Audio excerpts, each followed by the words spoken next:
everybody, and welcome to episode 229. That's right, isn't it? It's 229, isn't it, Phil? Yes, that's right. Correct. There we go. I know what I'm talking about. Yes, hello everyone. Welcome to episode 229 of the Warhammer podcast, known as the Lookout Sir. My name is Dan, and I'm joined as always by my good buddy Phil. How you doing, Phil? Mate, chum, pal, friend. Good. Starting to get the Christmas vibes slowly coming along. I would say on the whole, it's starting to actually kind of come through. I'm actually going to be celebrating Christmas this weekend with my wife's family. Due to weird logistical reasons, we always end up celebrating Christmas with her family out before Christmas, just because, they're all over the place and have things that require them to be busy on Christmas Day itself. So ultimately, we celebrated a bit in advance. So I'm currently brining a turkey, Phil. That sounds lovely, I'm sure. Absolutely. A salty turkey rests in my fridge, ready to be cooked tomorrow. I'm sure the turkey would enjoy that. Well, absolutely. Do you have any particular methods for cooking turkey, or do you just sort of turn up at your mum and dad's house and just hope for the best? Just put the oven on. Put the oven on? Yeah. Do you not put butter under the skin or any of that stuff? I don't think so, no. No, you got to butter your skin. If you say so. All right, fine. Well, there we go. How do you cook your turkey? Engage, people, engage. Anyway, so this is episode 229 of Lookout Sir. The penultimate, I would guess, episode for the year. We'll definitely do one more of these. Phil's actually already read the Nachman Gauntlet, so I reckon the next one will just be us talking about Nachman Gauntlet, and then depending on where we get to with Richie, we'll close out the year with a quiz, and that'll probably be us wrapped up for the year as it concerns Lookout Sir, which is all exciting, fun and interesting, I'm sure. This episode is us talking about what film? Well, as Dan sort of alluded to, it's not Nachman Gauntlet, it is Crusade Pariah Nexus. Ooh, baby. It's an interesting saying, and again, it is in our kind of Road to 500 series, offering you lore and fluff insights in advance of the release of the 500 Worlds, so what the heck is going on, adding in that context. So hopefully you enjoy it. People we know have enjoyed it would include Chris J, who gave us a 5-star review on Apple Podcasts of America. Thank you, Chris J. You are a scholar and a hero, and we will get to talking about your 5-star review momentarily. But if you would like to be like Chris J, why not give us a 5-star review in the places you can do so? We'll read you out over the internet at some point in the not too distant future. Also, there is a Patreon. We love our patrons. Thank you for your support. You're all awesome. And if you'd like to be a patron, we encourage you to do so. Just chuck us a couple of quid. What else are you going to do with your money? We can spend it better than you can, can't we, Phil? Exactly. We too like a Christmas gift in our stockings. This is it. Not just coal, although to be fair, with the ever-increasing prices of things, that might actually be quite a valuable proposition at one point. Quite likely. Exactly. And then lastly, there's merch. Almost certainly if you order it now, you won't get it in time for Christmas. But hey, there you go. It was there, you knew about it, or at least I assume you did, and now you do for sure. So check out the links. Anything else, Phil, or should we move on to the 5-star review? I can't think of anything else at this time. Fabulous. Well, in which case, we'll give you a transitional noise.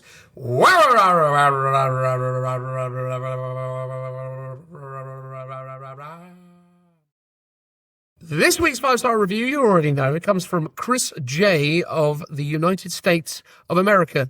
Apple Podcasts, precisely, of the United States. We do well, Phil, there in the North American region. Although I never really seen much from Canada. Maybe Canada just get wrapped up with the US when it comes to Apple Podcasts. Possibly. You would have thought it is a distinct country, so would be separate. Well, there we go. What have we done, Phil, to offend the Canadians? I've never seen a Canadian review. Oh, maybe because we think they're Americans. Maybe we've I don't think they're misidentified unless, them. of course, you're talking about it in a continental sense, in which case they are in the continent of North America. But I don't think that they are United Citizens of America. No, I know. But, people often mistake Canadians for Americans. Yes. And much like how they mistake the New Zealanders for Australians, or perhaps the Irish for Scottish. I guess that could happen. Yeah. Very rare that someone with a Scottish accent gets, accused of being an English person, though. Well, they will go to great lengths to tell you that that's not the case. I remember I was on a train home to London town from Edinburgh. No, not Edinburgh, Glasgow. And I was travelling on this train, and the nice Scottish lady wanted to tell me time and time again how much I hated her because I'm English and she is Scottish. And apparently she just couldn't quite wrap her head around the fact that I thought that there's nothing wrong with being Scottish. And in fact, I'm quite fond of the Scottish people, in fact. But, such was her deep-held beliefs. I was the devil. The Scottish propaganda of how much the Brits hate them clearly is going strong. It. Well, they are themselves Brits, Phil. There you go. You've created your first faux pas there, aren't you? Well, that's why they hate us, clearly. Well, exactly. Because we misidentify them as not being British. Yes. Yeah. They may not want to be, but they are, and that's how it is. That's what they said, wasn't it, to William Wallace in the events of Braveheart? You may not want, you may not recognise it, but he is your king. True. Thanks. There you are. Anyway, Chris J has sent us this lovely 5-star review, and it reads, "Big fan with a request, Phil." Ooh. I assume it's more naked Phil, is my assumption. I mean, you can head over to my OnlyFans for that. Have you got an OnlyFans now? I do. Yeah, it's called Only I imagine Models. it's you and nothing but a cardie. That would be the vibe that you give. I would think so. I would think that would be the case. And to be fair with you, Phil, you probably still have your socks on. No. I like cold. No? You're okay with it? All right, fair. Anyway, big fan of the podcast. Overall, one of the best podcasts, just for general 40k rules updates and what's going on. I would love to hear you guys discuss Combat Patrol specifically, just because of the new Krieg box and all the good stuff. I mean, new Krieg box. And this was only left about 3 months ago, accordingly, but it must have been stuck in the warp somewhere. Although I suppose new Krieg boxes have come out. Oh, yes, no, yes, there was he's talking about Combat Patrol. Yeah. Sorry, I got confused. He's not talking about Kill Team, is he? He's talking about Combat Patrol. Yes, yeah. Oh, God. What would we say about Combat Patrol? It's not very good. We've never played it. No. It just doesn't feel like... Because the thing, I played a lot of Spearhead, and Spearhead works really well. The problem is with 40k is when you apply it to the Combat Patrol scale... It really starts to expose some of the asymmetry, and then also the game just kind of is far too lethal, really. Like the shooting and the other stuff, it all just kind of, every time I've tried playing Combat Patrol, it just seems like a bit of a mess, to be honest with you. I mean, I can't judge because I've not played it. I think when we looked through some of the rules and some of the factions, they looked like there might have been a bit of odd asymmetry. I think my personal gripe with it is you're given the Combat Patrol box, and if I remember rightly, you tend to have to build that box in an exact way in terms of the weapon options. And I think Spearhead does fall in that category as well. So the Hellsmiths of Hashut, you have to build them as the guys with spears and not the guys with swords. And then also sometimes with the Combat Patrol, especially the more points efficient ones, such as Custodes, it's like, well, you've got all these models, but they can't actually all be used in the Combat Patrol. You kind of pick and choose sort of option A, you can take some of them, and then option B, you take some of them. You don't sort of unlock access of the whole army, which I guess is their balancing mechanic. But with Spearhead, you kind of get access to everything, but some stuff might come down towards the end of the game for the heavy hitters, which seems like a sort of an interesting way of doing it while still allowing you to play with everything all at once. Yeah, it was like, again, they introduced some interesting narratives, didn't they, within Spearhead, where the idea that characters would appear in almost a sort of moment of need, I guess, and that was a really fun way of dealing with that. But yeah, to your point, mate, I think Combat Patrol, from my experience so far, and again, I haven't played with any of the new Combat Patrol boxes, and also I will say that what is startling or kind of readily apparent to me is that obviously Games Workshop aren't really in the business of coming up with new ways of supporting or doing rules for Combat Patrol either. So it's one of those things that, Spearhead, there's a very clear kind of effort to consistently kind of update with new seasons and new updates. Like settings and stuff. Yeah, they've done like one a year basically so far. I guess for Combat Patrol, it's going to get redone next year anyway as part of the new 40k edition. So maybe that's why. I don't know if it's one of those things where they thought, well, we just do it as a one and done thing and we don't have to touch it. Whereas AOS are a bit more like, well, let's try and promote it. Or maybe it was just because Spearhead is generally more popular in comparison. Because I assume most people buy them both, but maybe for 40k people are buying it for 40k rather than Combat Patrol. Yeah, certainly in my experience, I think, the way that they kind of marketed and promoted Spearhead as this kind of standalone game that came in the box was really cool. And obviously the same is true of 40k, but, certainly to a sort of different extent, I suppose. So you can now obviously still go and buy like the Ultimate Collection or start collecting box for AOS and get 2 Spearhead patrols in there, and it all works great. And the same is also true of Combat Patrols in 40k. And maybe there should be a bit more effort, sort of people to play it. But I did, and this is the thing, I did play it when 10th first sort of came out, but it was a bit of a mess back then. But maybe they've done more in the interim. And to be fair, the Krieg box does look cool, and the idea that you could actually use all that. And to be fair, again, like, I want to live in a world where Combat Patrol is a good game, because to me, I actually think that's probably a more compelling way of engaging with the 40k hobby. It's certainly a great way of playing Age of Sigmar. Like, Age of Sigmar Spearhead is a legitimately good game that really scratches the itch. Like, if you're looking to play AOS, you can't go far wrong with Spearhead. Spearhead's fun. And it definitely satisfies that kind of desire. So yeah, because in terms of the smallest size that you can play 40k, it tends to go Kill Team, Combat Patrol, boarding actions, 1,000-point games, 2,000-point games, and that's it. Your full scale. So Combat Patrol, sort of the second one on the ladder up from Kill Team. So it is actually a smaller entry point, and I do think 40k, its biggest weakness is the sheer volume of models you need for a full 2,000-point army. Just quickly talking about the Kill Team Krieg, not Kill Team Krieg, Combat Patrol Krieg, you get 5 horses, the 3-man heavy weapon teams, which is actually technically 4-man because you get an extra spotter guy, which is either the twin heavy stubbers or the heavy flamer, standard infantry squad, and the kind of Krieg specific command squad, which has the commissar in it and the like medical officer. So quite a cool array of minis. While I'm not necessarily sold on all the sculpts, I think visually seeing all the different types together now finally does look pretty good.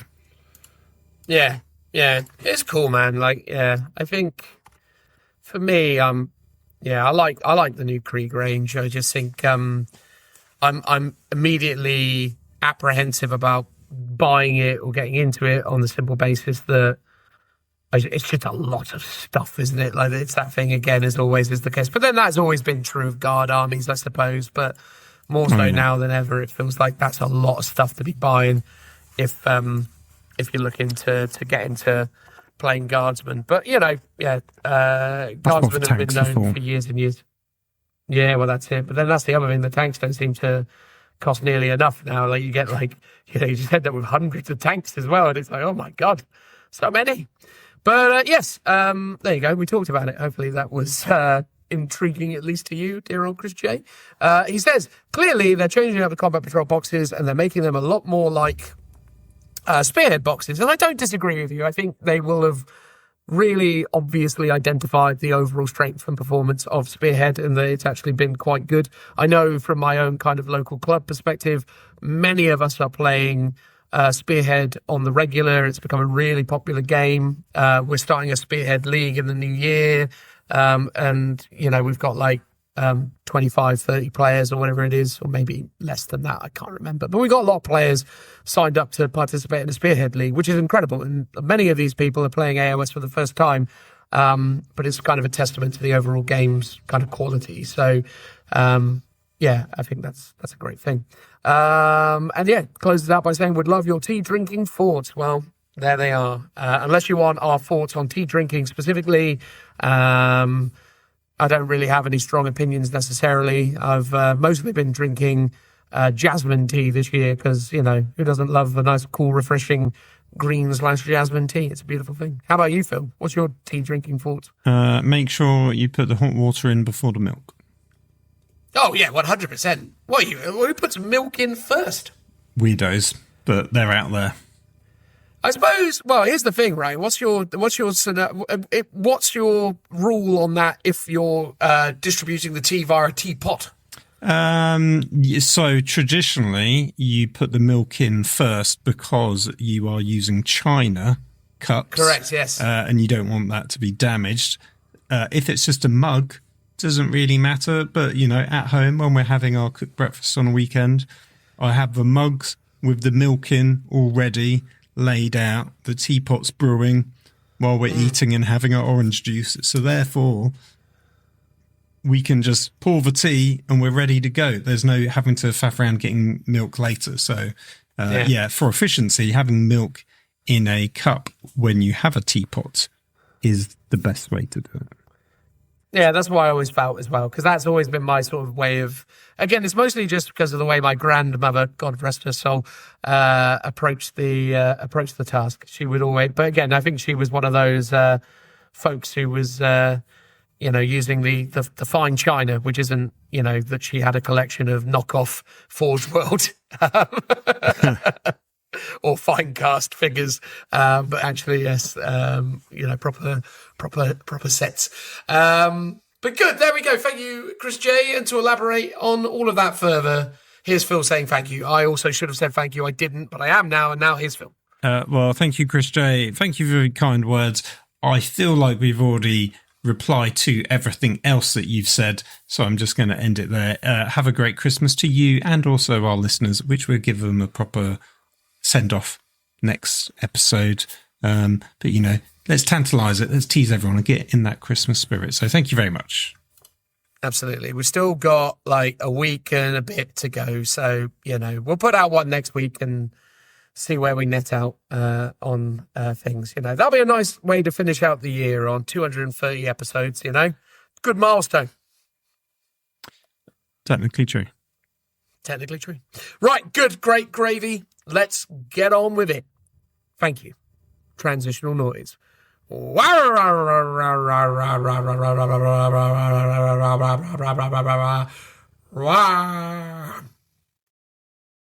right, everyone. In this, the second of our Road to 500 episodes, we are going to be talking about the events of Crusade Pariah Nexus, not Grand Tournament card deck pack, whatever it was, Pariah Nexus, although obviously that was a thing, as were other, versions of the Pariah Nexus as a setting. We went there with Kill Team, didn't we, Phil? Remember that? When Heavy Intercessors came out in the Pariah Nexus Kill Team? Oh, yeah. Yeah, they did. Yeah, Pariah Nexus has been around for some time. Yeah.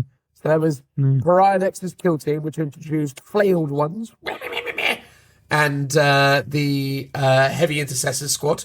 So that was a thing that they had. It also kind of first began in the events of the Psychic Awakening, the end of 8th edition. Not the end of 8th edition. No, the end of 8th edition. Yes. Yes, end of 8th. Yeah. End of 8th, yes. So the Psychic Awakening, the sagas, all of that good stuff.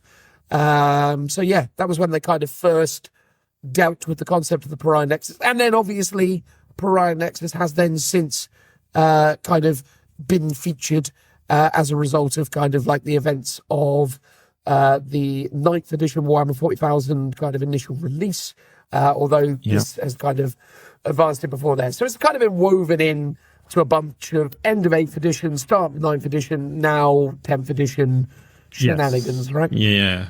Because the Black Library tie-in novel to 9th edition was I think it was just called Indomitus, and that is set in Prior Nexus, which I read. I think the critique of it, most of the reviews saying it was just bolter porn, and I didn't think it was that bad. I was expecting it to be worse, and actually it was reasonably enjoyable as a story, I think. Not anything super special, quite a standard affair, but still good. Yeah, no, indeed. I have not familiarised myself with it to any great extent beyond those lovely critiques of its bolter-form credentials. But a lot of the kind of supplementary books that they do to support major releases do just basically fall down into that category. I remember very much feeling that way about the early Plague Wars stuff. It only got really interesting when we started actually diving into Guilliman's character and being more focused on his relationship with Belisarius Cawl and all of that stuff. I felt like the Plague War stuff was actually quite elevated by Guilliman and how he kind of coped with that. It had a strong start as well because it kind of framed it at the beginning of, or rather the end of almost like the Scouring where he faces off with Fulgrim, and then basically becomes locked in stasis and then emerges, and then we move into these various kind of Plague War things. And it's quite fun when he does the dressing down, or rather the kind of general sort of like addressing of Marnius Calgar and bits and pieces like that. So there's lots of really fun, interesting stuff that happened in the Plague Wars, but there were definitely a lot of sequences where, first of all, Primaris Marines are bigger, better, stronger, faster than, Firstborn Marines, and yay, guns was kind of the vibe I felt throughout a lot of that early on. There was definitely some elements of that. And I think Indomitus falls into that same sort of trap where they name check all the new miniatures in the box set, where they talk about those sorts of things. And I definitely remember that happening in Plague War as well, in certain areas. We can't fault them for that, though, because they've been doing that for the years. I remember the 5th edition Blood Angel Codex was basically all... And then they got into their Storm Ravens. Have you heard about these things, Storm Ravens? My God, they're so good. You should buy a Storm Raven. Oh, how about another story about when Storm Ravens save the day? That's kind of the... the modus operandi of a corporate entity like Games Workshop trying to upsell you on the new thing. Who would have thought? But yeah, so essentially, in its time and place, the events of the Pariah Nexus are where, Phil? Did we get a good sense of time and place? Yes. So, because it will feature in the story that I have once again written down, and will happily, if you so choose, Dan, read to you please. You're a small child going to be tucked into bed. Indeed. But yes, in the beginning section of it, Guilliman is around, but he then is called away to Ultramar because of the Plague Wars. Yes. So it is set concurrently with the Plague Wars, basically. And the I don't want to spoil bits for you. Obviously, you've read it already, so it's not really a spoiler. But for those listening at home, it feels like they're happening at the same time. We don't know when the Plague Wars wraps up, but potentially by the end of this, not really sure. It's still left quite vague in terms of that. So in terms of the major happenings, Cadia has fallen. All of that has occurred. Mm-hmm. Stuff has gone bad there. Vashdor, I guess the Plague Wars was 10 years after the start of the Indomitus Crusade, if I remember correctly, when it got retconned to be 10 years as opposed to like 100 or whatever it was originally. Yes. So in theory, Prior Nexus is around about 10 years as well, although there was some inklings at the very beginning of people just starting to work out what the Prior Nexus is and was. So potentially that could have technically started a couple of years earlier, and it just took a while for the Imperium to actually get over there and investigate it. But that's, not quantified in any timescale. No, fine. But Cadia has fallen. The Plague Wars are at the start of his narrative about to happen and essentially kind of, linked from a timeline perspective. Vashtor exists but hasn't begun or is going through the whole... No, he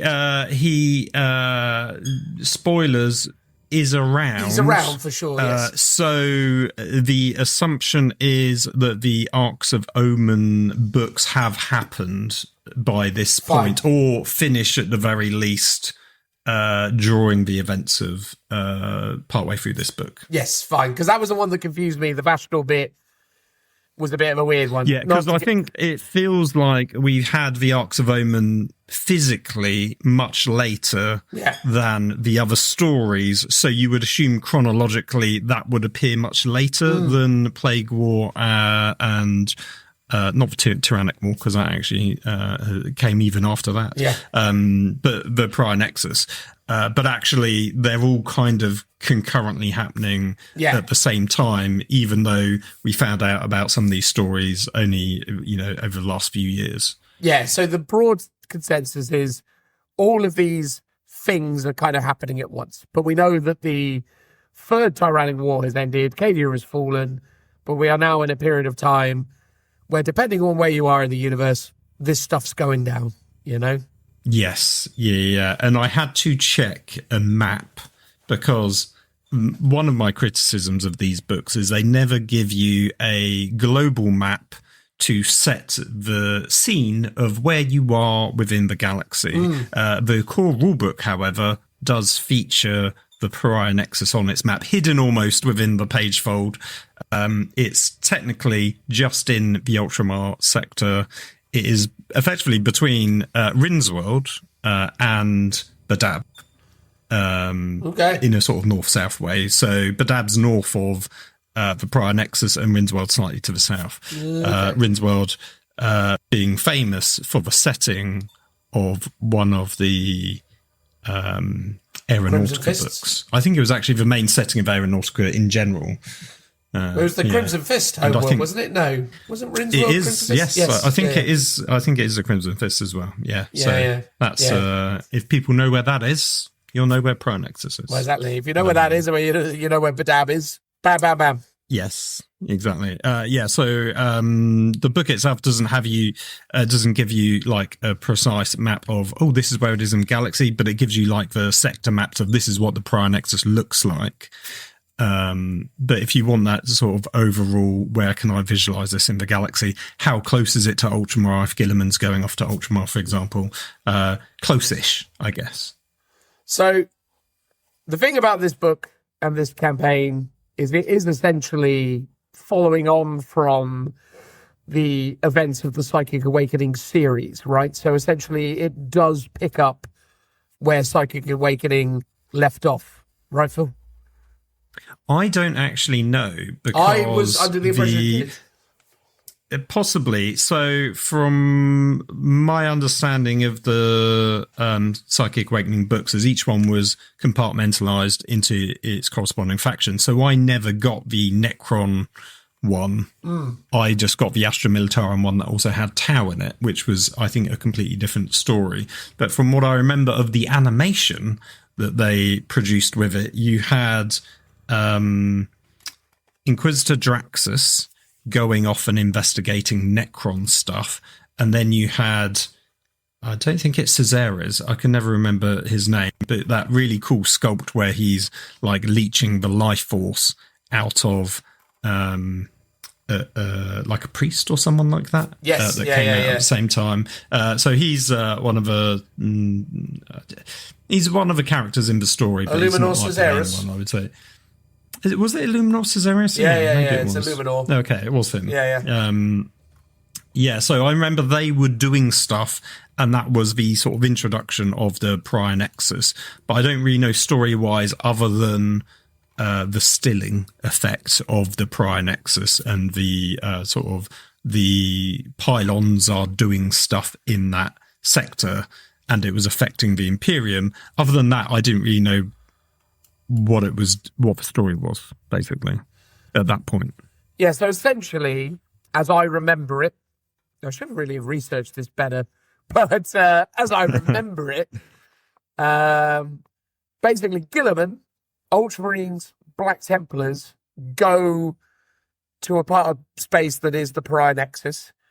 They essentially encounter a load of panic and confusion because the warp's gone away, which is an interesting thing in itself, because it speaks to human beings' kind of innate connection to the warp and how they kind of need it.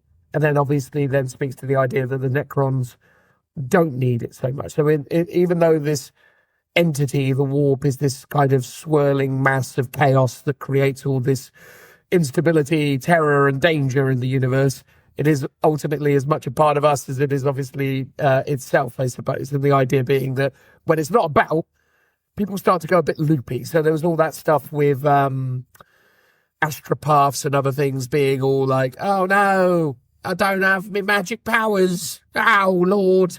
And then like warp engines and stuff going, oh dear. And that was, you said it a minute ago. What was it called? It was like the silence. The stilling. The stilling, thank you. Yeah, the stilling is how it's referred to. Yeah, so if you think about Necron pylons, basically when Abaddon was blowing up Cadia, he was also going around and like, I believe that he was tuning the pylons to basically increase their like polarity in the warp to basically try and grow the maelstrom, the Eye of Terror.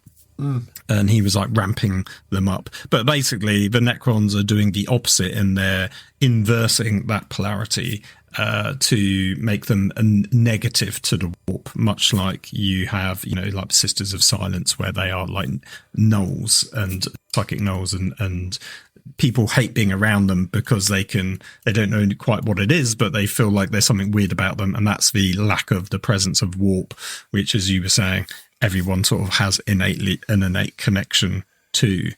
And then Necrons are just doing that on mass scale to try and counteract effectively, I guess, chaos in general, but also using it to for their own sort of perverse goals as well. Yes, absolutely. And then if I remember correctly, because this is probably the only other thing worth talking about, and again, we'll see, but like, because obviously the main character of the Psychic Awakening, Draxus, this was kind of her big moment. Bizarrely, she didn't turn up with a unit of Custodian Guard, Phil, which is strange, because I've never seen her without them. But yes. Teehee. Yes, the greatest Custodes character ever, Inquisitor Draxus. But Draxus basically, as I understand it, partners up with the then really new Mini, but nowadays less so. But obviously carrying over in the story, old Stern. No, Stern. Stern was the... Ephriel Stern. Yes, Ephriel Stern, yes. Because she does appear in the story very briefly, so I wouldn't be surprised if she was in it in Pariah Nexus. She was...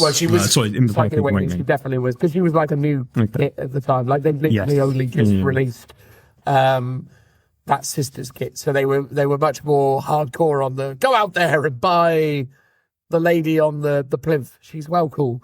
So Ephriel, I just call her Stern for sure, and then I get confused because then I think it's that Imperial Guard character. But anyway, so Stern and Draxus basically go to one of these pylon worlds, these Blackstone pylon worlds, I believe they're now called in the new expanded lore of this book. And they steal some data and release a Catan shard, and everything goes topsy-turvy. And that's where we end, basically. So the idea is Ultramarines and Black Templars alongside Sisters and various Imperial forces go to this area of the Pariah Nexus. They kick off a bunch of conflicts. There's these gates and things that get destroyed. Necron reinforcements come all over the place. And then, essentially, after it looking really, really dour, like the Imperium's going to lose, they miraculously start winning again. And then as they're winning, that is caveated by the fact that Draxus and Stern accidentally release a Catan shard. And basically that further destabilizes the whole situation. And that, I believe, is where they end the Psychic Awakening stuff, because from here on in, everything starts to deal with some of the more kind of newer stuff that they introduced at the start of 9th edition, such as like the Silent King and all this other stuff, right? Because that's where I think the two overlap. So basically, Guilliman and Black Templars had a bad time. Catan Shard is on the loose. Oh, God, it's all going a bit topsy-turvy in steps. Okay, yeah, because there's... I mean, ultimately, the story sounds very similar to what's in this, so I don't know if they kind of effectively recap some of it, but the bit about Draxus and the Catan Shard isn't in there, although Draxus is doing her own thing later on. There is a reference to what is potentially a Catan Shard, which I will highlight during the story when it appears, because I was like, this sounds like it's meant to be a Catan Shard, and would relate to the Void Dragon version, which is the one that came out at the start of 9th. Start of 9th, but it might even have an 8th edition release, as part of the Psychic Awakening. I can't remember. I don't think it was quite that old, so it'll be interesting to know which Catan Shard they were talking about, if it was actually the Void Dragon that hadn't had a model yet, and they kept it quite vague, or if it was a completely different Catan Shard, because there are lots of different versions. Yeah, I think to remember at the time they kept it quite vague, but maybe I could drum up some information in the interim to remind myself of what it was. But I'm pretty sure that was the events of Psychic Awakening. And then, we basically then move on into the next part of it, which is basically what they start to explore in this. Although there are like animated shows and things on Warhammer Plus that... Yes, there is, which is like a space marine going around, and he's being hunted by a Necron. I think he's just like a Necron overlord, but I can't remember if he's a character with a specific name, quite likely. It's a bit, it was a sort of interesting, but a bit middling. There's a lot of toing and froing. People trying to get assassinated and stuff, and then there's a bit of guardsmen, a bit of sisters in there as well. It's basically what they seem to do, which is, well, we've got all these assets from the edition trailer that we've done. Yes. Let's just turn this into a mini show, because it's basically the same models and terrain, and it's in the same setting. So, which, as cynically as I've just put that, does also make sense, because you've just seen this cool trailer. Why not show that and develop it into a story to expand that sort of setting? But it feels like, while that is probably set in the prior Nexus, it has no real overarching story that ties into this. It feels like they're very self-contained. It would be nice if there was like these little tidbit tie-ins, or you hear about a character from the animation that's in these books. But they've yet to do that so far, that I can tell at least. Yeah, no, I agree. So essentially, in its totality, what we're looking at here is effectively a destabilized part of space where the warp has gone away because of these Blackstone pylons. Why do I always forget how to pronounce the name? Illuminor, that's it. Illuminor Cesaris has been involved in doing all sorts of silly nonsense. The sisters, the Black Templars and Guilliman got involved, and then Guilliman's had to go away because of the Plague Wars. Catan Shard's been released, stuff's going on, and then basically we start to then look at what's coming next. So some of the kind of key players in this story, Guilliman isn't there anymore, right? So that's kind of gone.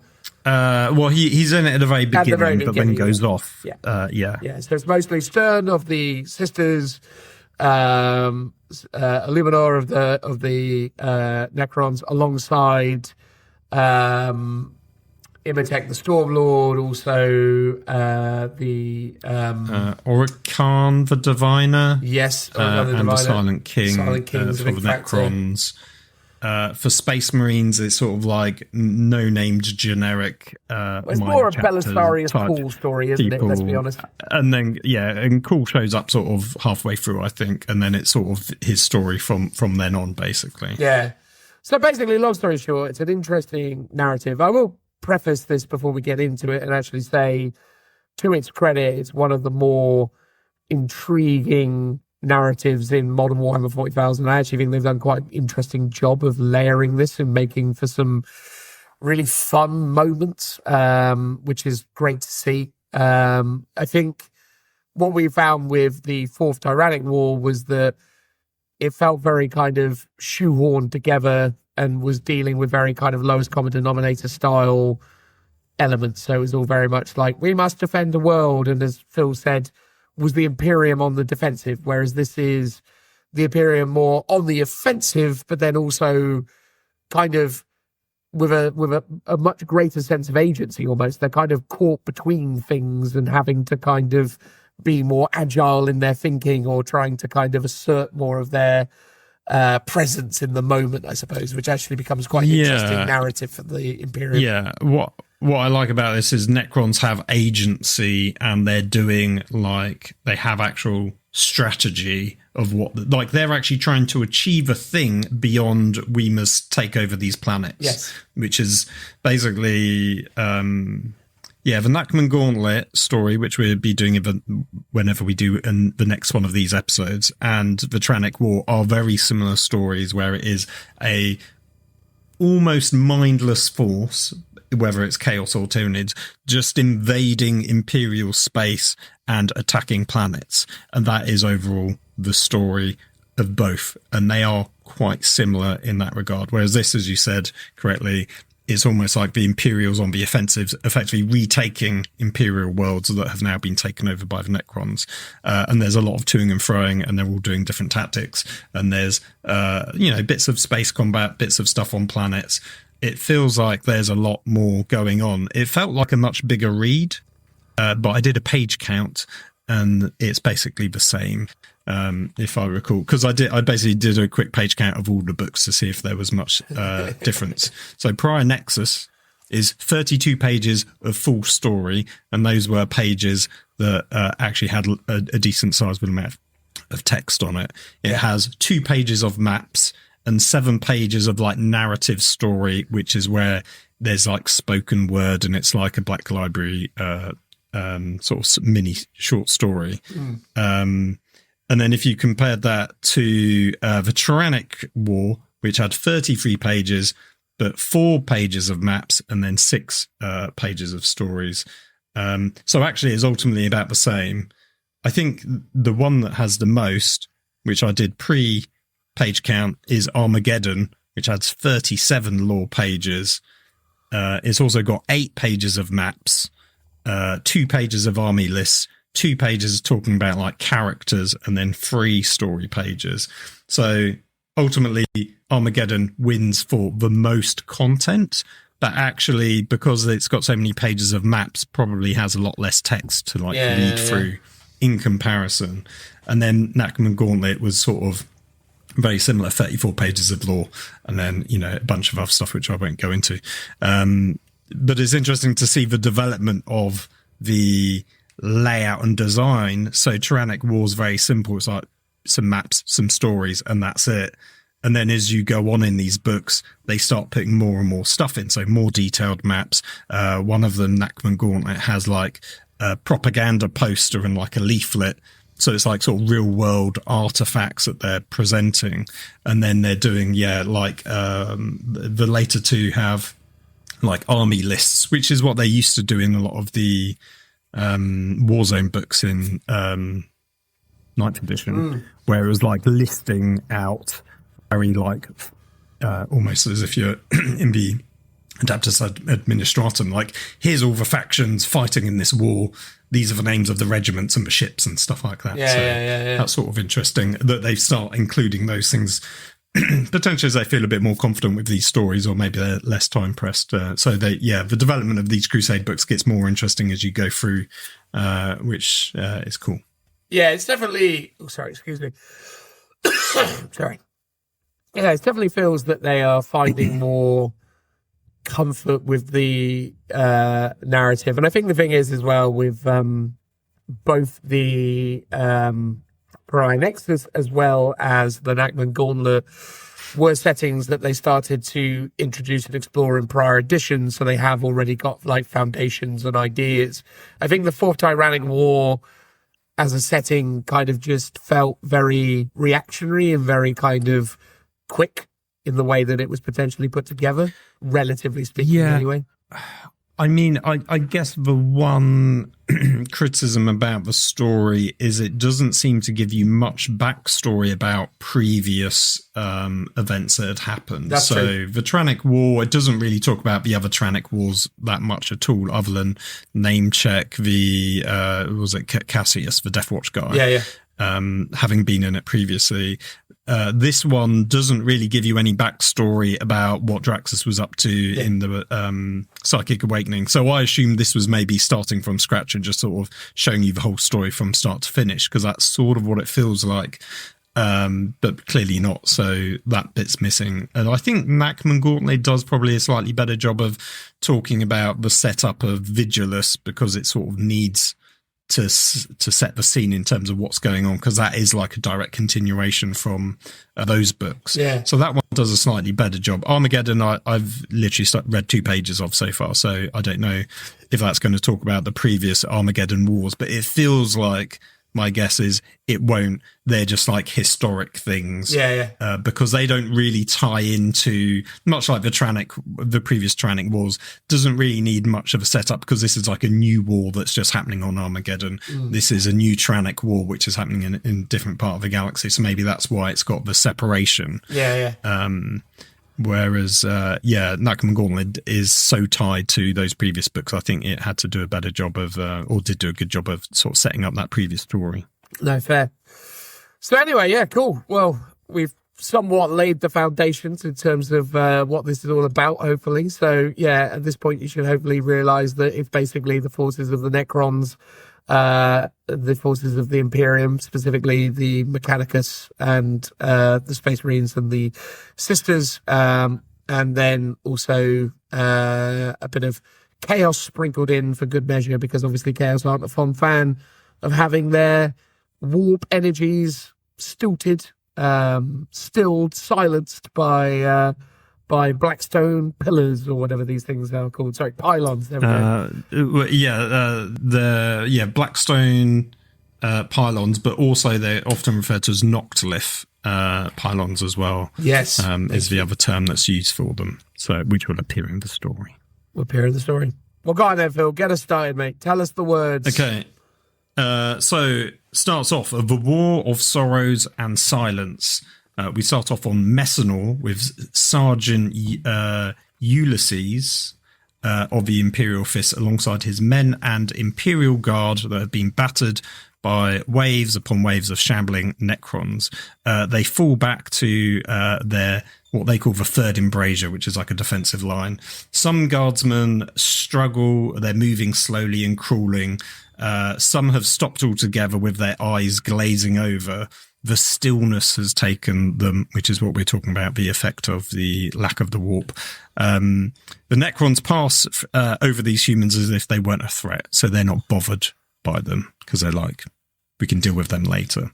The Imperial Fists and the Sisters of the Order of the Martyred Lady fight alongside the guardsmen. They seem unfazed by the stillness. Though it was noted that alongside the humans, the machines and even the machine spirits seem to dwindle.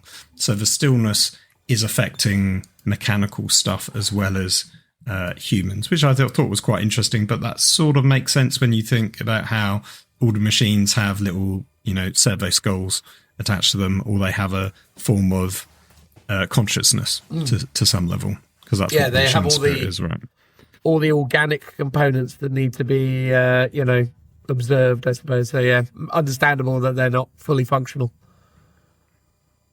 Exactly. Meanwhile, Brother Vergolf and his Black Templars, they've left their allotted position and were deep inside Necron territory, causing a ruckus, no doubt. No doubt.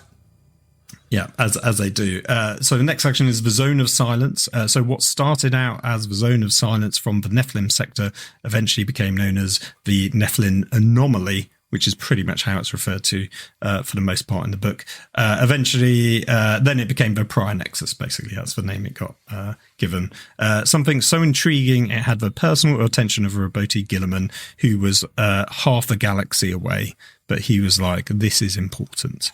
During the dawn of the era Indomitus, the Primarch ordered Battle Group Khalides of the Indomitus Crusade Fleet Primus, which is the very first fleet to be formed, to investigate the anomaly, and it was commanded by Group Master Marin, who's like the fleet master, to lead the Torchbearer Crusade fleet. He was appointed by Guilliman for being level-headed and a proven naval officer. So that sort of sets the scene of Roberto Guilliman sending off part of his own fleet Primus, to go and investigate. The fleet reaches the Nephilim subsector from the galactic northwest. His navigators could perceive a shimmering psychic veil as they approached the zone of silence, so they're aware that something is up. Next section's called A Phantom Frontier. So the fleet splits into task forces to go towards the systems of Paradise, Zedos, Shentai, and Vertigus, which all appear on the maps. As they entered the Veil, the warp engines struggled to work. Battle Psychers couldn't manifest their powers, while navigators and astropaths all felt uncomfortable and on the verge of death. Malcontent soars within the ranks of the army and the navy crew.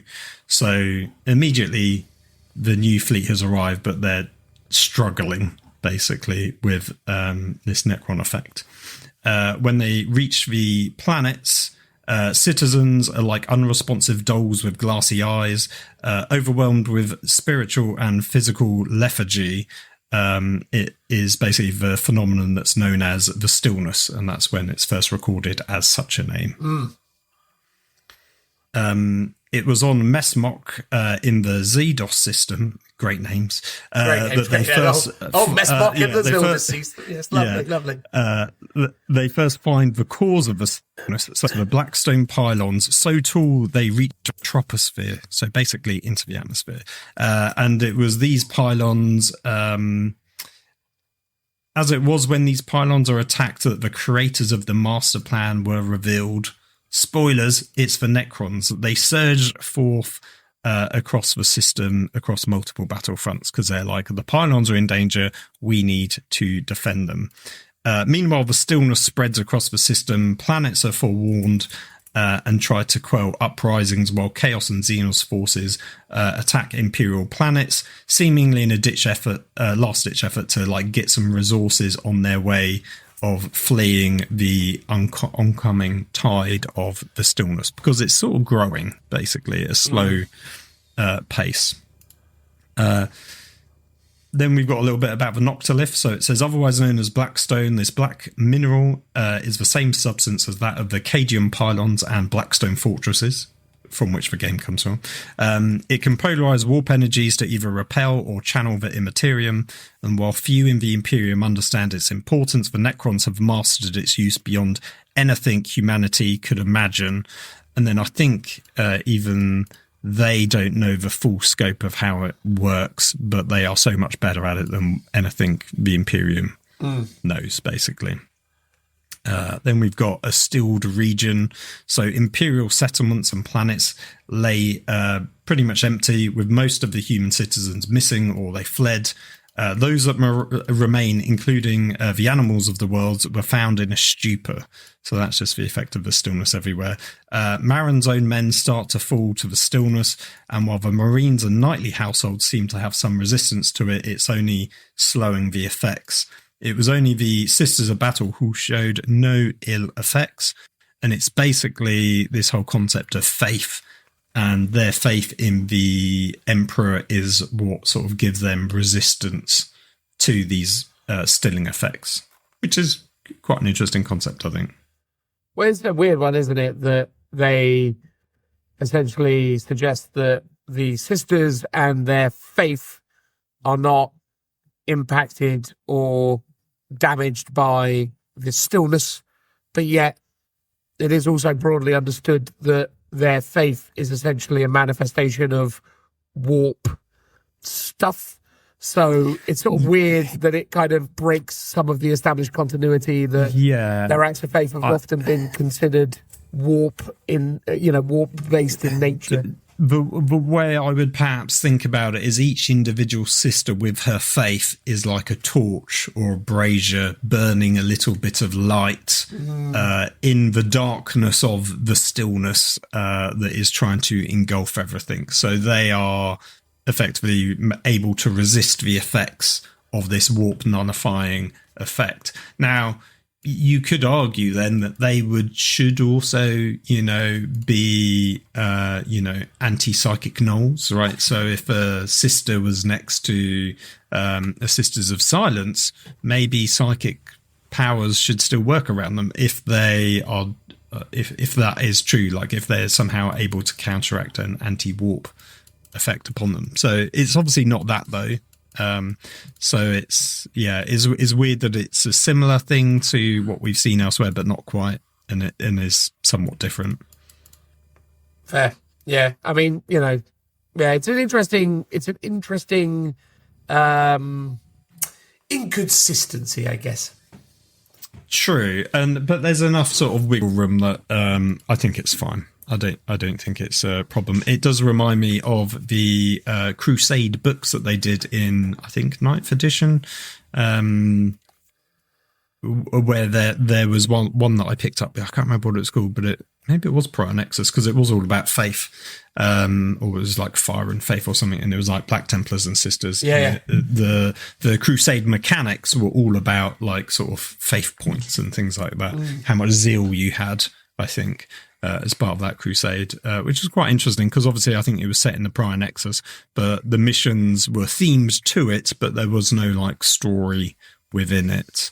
I'm just trying to think if those Warzone books. I don't think there was a Prior Nexus one, but maybe there wasn't a Warzone Prior Nexus. No, there may have been Warzone books that were Necron, because a lot of the, I can't remember now off the top of my head. Because a lot of the Warzone books had tie-in Crusade.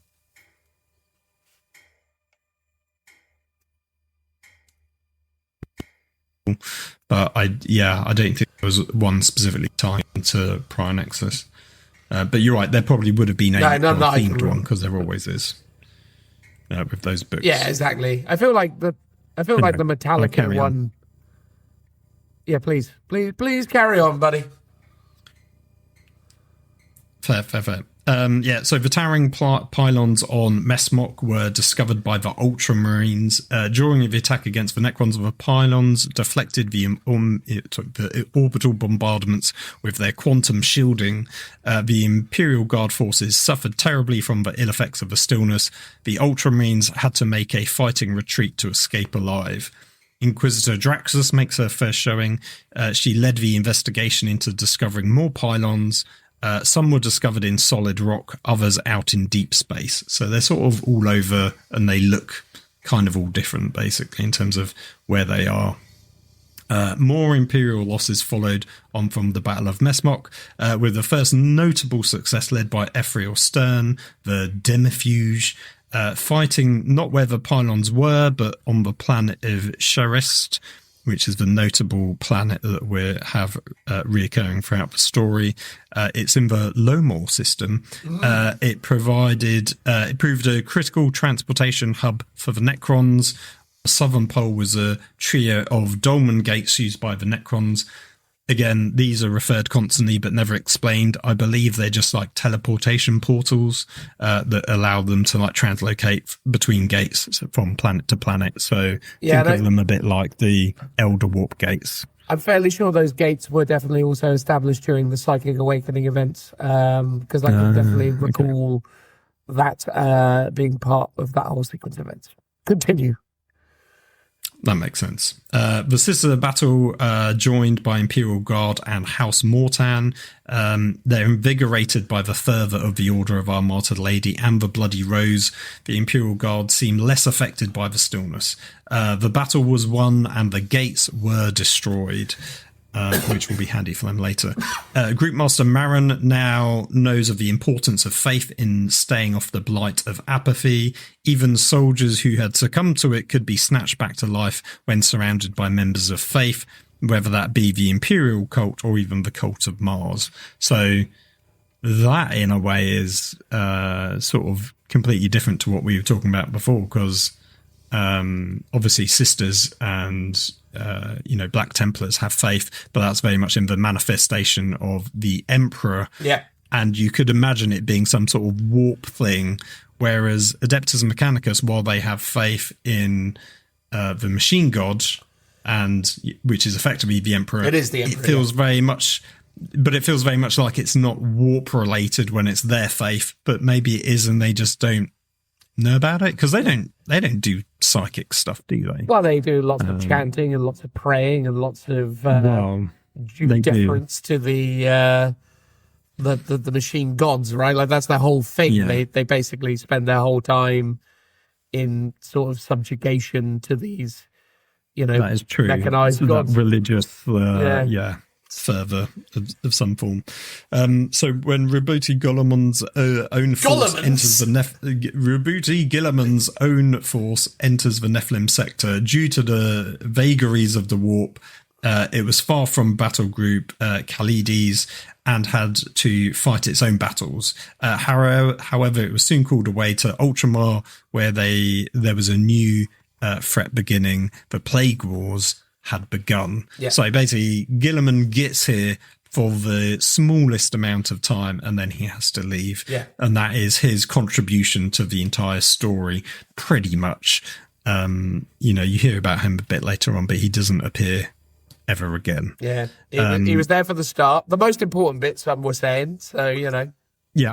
Yeah, and then he's dealing with the Plague Wars. Yeah, he's got a lot on. Yeah. A lot on his plate. He's got to be all over the place, Well, it's true, and it's sort of convenient that because I was like, oh, how far away is Ultramar? And it is at least it's in the Ultramar sector, so it's not like he's had to travel across different entire sectors to get here, which would make it a bit more timey-wimey in terms of, oh yeah, how believable is that? But at least it's sort of within the correct bit of galaxy to pull off. Yeah, fair. The next bit is a work of majesty.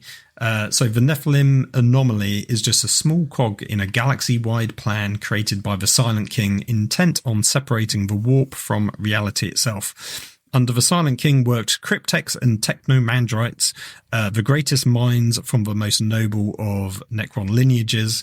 They had translocated entire star systems from across the galaxy and realigned planets to form conduits of anti-empiric energies. The plan was that once the galaxy was separated from the warp, they could then harvest the bodies of the soulless husks and use them to undo the curse of biotransference, which obviously plays into the whole backstory of Necrons and why they're in these machine bodies in the first place. So I thought that was quite interesting. So this is that like Legrand plan. It's not just about combating, chaos. In a way, you could argue that that's a secondary bonus for them. Likewise, the fact that it makes it easier to conquer planets and stuff. Ultimately, it's in aid of this biotransference ability potentially that they're counting on. Yeah, it is really interesting that the Silent King, because the Silent King is a character that is essentially returning and is relatively unseen at this point, right? Like the Silent King hasn't really been around up to this point, so No, I mean, I assume if you read the Necron Codex, there would be more backstory to him and more stories of maybe what he's been up to lately. I'm trying to think if there was anything that had like a kind of grand reveal of him, but I don't necessarily think there was. Well, there would have been at the time of 9th edition when they first kind of brought him out, and he probably would have featured in various stories. But, for the longest time, Imotekh the Stormlord has kind of been the main character of the Necrons, kind of like the chief man in charge, much like how Calgar was for the Ultramarines, right? And in both instances... Usurped. Usurped, right? But, again, it's interesting that the Silent King has kind of returned and is essentially now enacting a plan to attempt to reverse the whole, Necroniness of the Necron tier or whatever they were called before. So the idea that he's trying to get them back to their old fleshy form. It's just something that I guess I suppose why it didn't occur to me that some Necrons would want to go back. I'm sure that makes sense, I suppose. Maybe they're really sick and tired of being immortal. Yeah, similar to the Thousand Suns, I guess. I'm sure some of them want to go back, and then others don't. No. And poor old, it's very similar. Poor old saucer blokey of the Thousand Suns. I forgot the name of now. Araman. Old Araman ruined that for them, didn't he? Silly old Araman. Exactly. Right, the next section is raising battlements. So with more defeats and victories, Group Master Marin focused on systems where he could bring several task forces to bear at the same time, in aid of the, winning the battle. Meanwhile, Inquisitor Draxus left with her requisition forces and retinue on her own secretive mission. As things were starting to look grim for Battle Group Khalides, they were on the brink of annihilation at this point, but were reinforced by Battle Group Orpheus of Fleet Primus, who had entered the fringes of the Nephilim subsector. Fun fact, Orpheus is spelt differently from the Fall of Orpheus, so I don't believe those two stories are related. Right. Okay. Because the spelling is ever so slightly different, even though that one featured Minotaurs and Krieg versus Necrons. So, yeah, I think it's just a weird coincidence. There we go. There's only so many words. Well, exactly, and they do like to recycle them. So in this, the group Orpheus contained Sisters of Battle, Scutari, Knights, and Astra Militarum, and they basically doubled the sizes of the forces that were in the system already. Then we've got a fortress in the void. So Group Master Marin refuses calls to fall back to an area less affected by the veil, to allow them to call for reinforcements, basically because the astropaths are having trouble. Instead, a epistolary Thengrest of the Imperial Fists creates a conclave of the Psykers, Seers, and Astropaths to send out a distress signal, which they hope will pierce through the Nephilim anomaly shroud. So he's basically creating a group of the very best Psykers to try and punch through a message, like with this big battery of Psykers, which is quite an interesting concept. They're gathered on Cherist in the Lomor system, which we talked about before. And with the Dolmen Gates destroyed, it was thought it would take a long time for the Necrons to attempt to retake the planet, because they can't just teleport there. They would have to come via the void on ships, basically. Yeah. Which I believe, by the way, is the stuff that happened with the Catan Shard that got released by Draxus. I think that's how that went. Oh, okay. So I think basically the Catan Shard, I believe, was at the center of the gates. And then when it was when they basically tried to destabilize the gates, it released the Catan Shard, which kind of started to cause a ruckus, thus making the Necrons a little less in control of the sector. Okay, that's cool. That would be good if that was like the recap of the previous events and sort of condensing it down. Because it does, like I said, feel like this is a story start to end with no it doesn't feel like it's a part two to a previous story. So it's good that they've kind of rolled them in. Meanwhile, three strike forces of Black Templars alongside the most zealot Imperial forces would strike out against the Necrons to retake Imperial worlds. Behind them came the Imperial Fists, backed by Astra Militarum, Adeptus Sororitas, and Adeptus Mechanicus. All would secure and defend those retaken systems. Eventually, the psychic message was sent, heading out to Imperial Sanctus. Many Psykers died in the effort, and there was no sure way to tell if the message was ever received. So that's their last-ditch attempt to call for aid, light the beacons, so to speak. We've then got the March of Death. So Marshal Arnoff's spearhead made inroads and had many victories.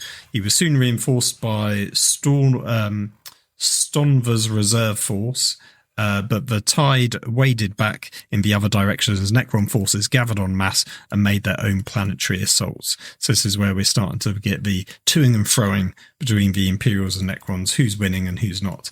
The Space Marines were always perilously low on ammo and supply ships had often fallen behind or had been abandoned, stuck in real space and unable to use warp travel from burnt-out warp engines or failing Geller fields due to the effects of the Prior Nexus. So that was quite interesting, because that's basically the point where Space Marines are literally just having to punch and kick people to death because they're like, we need to conserve our ammo. Yes. Which is often isn't a sort of a topic of, Warhammer stories. Everyone's assumed to be quite well supplied a lot of the time. Yeah, no, it's very rare that anything within, even the times where, like they're dealing with like the story of, I don't know, the Siege of Terror. And there's the idea that these guys are literally down to their last, rounds or whatever it is. But they always seem to have more when they need them. It's always like, they do sort of cursory go, oh, wow, it's getting a bit rough. Oh, don't worry about it. It's fine. Yeah, I'm trying to think. I think it was in the very first, what was it called? The Dawn of Fire campaign series, the first book that they did there. There's a guy, I think he's actually in a simulator at the time, but you don't realise it. And he's like on a mountain fighting off like hordes of orcs, and they're all dead around him. And it gets to the point where he's run out of ammo, and he's literally just having to like punch them to death. And he like just keeps going basically until I think eventually he has to wake up from his training simulator. But yeah, that's one of the few times I can think of where they're out of ammo. But that was just like one guy on his own. Yeah. There cool. are the next bit. I was actually going to say to reference the old Plague Wars again. There were definitely sequences where they were following around an interceptor that had to get to like ammo crates to refuel or whatever. Like that was okay. There was definitely a couple of instances where they've referenced the idea of I need to go get more bullets, but it seems very rare that stuff comes up. So the Necron forces weren't always fighting as a unified force. So Trajan the Infinite was raiding other Necrons and Xenos ships across 6 systems, while treacherous Necron forces attacked forces loyal to the Silent King. It was this confusion that allowed Imperial forces to hold out in pockets of the resistance where normally they would have fallen. So that's like a cool concept. Necrons doing the same mistakes, chaos, and fighting each other, basically.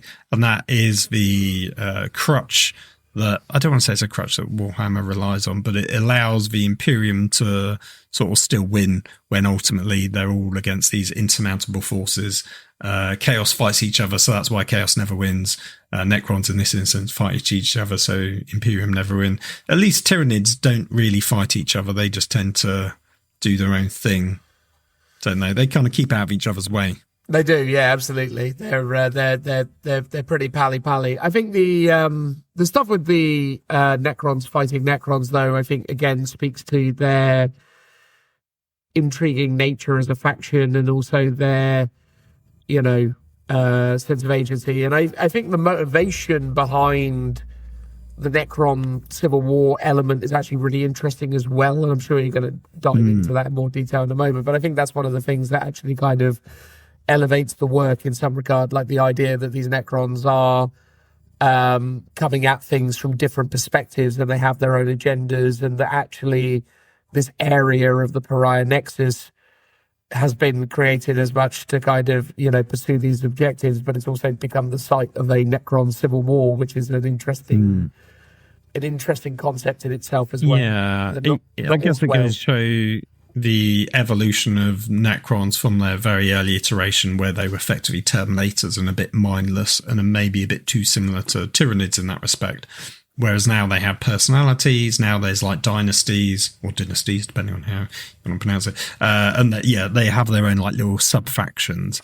And what's great in this is that they do end up fighting each other, which was almost, I would say, one of the best things about Bad Ab War, where it was sort of effectively, they weren't like Chaos Space Marines, although they do eventually fall to Chaos, but they are effectively Imperial on Imperial fights. And I would love to see more elements of Imperial Civil War happening in like these sort of,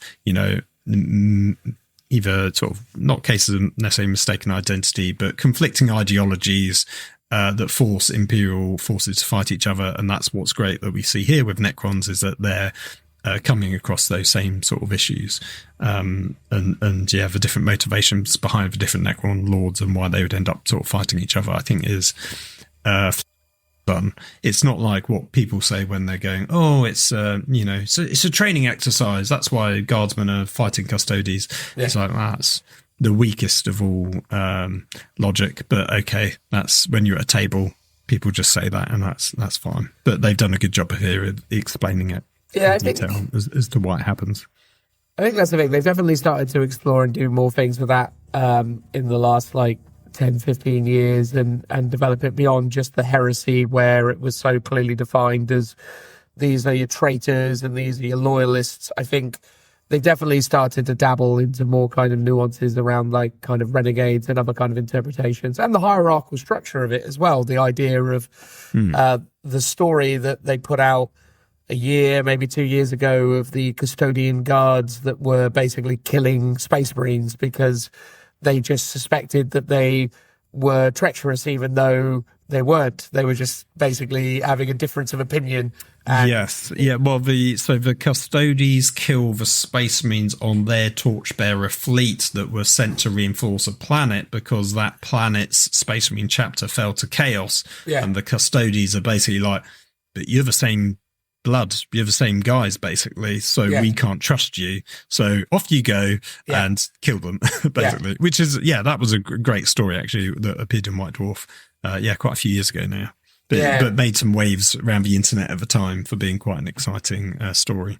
It was a nice evolution of the concept of how those things interact, and also speaks to more of the kind of brutal efficiency of custodians and their kind of never say die, almost sort of strict adherence to their code of conduct, right? It's very...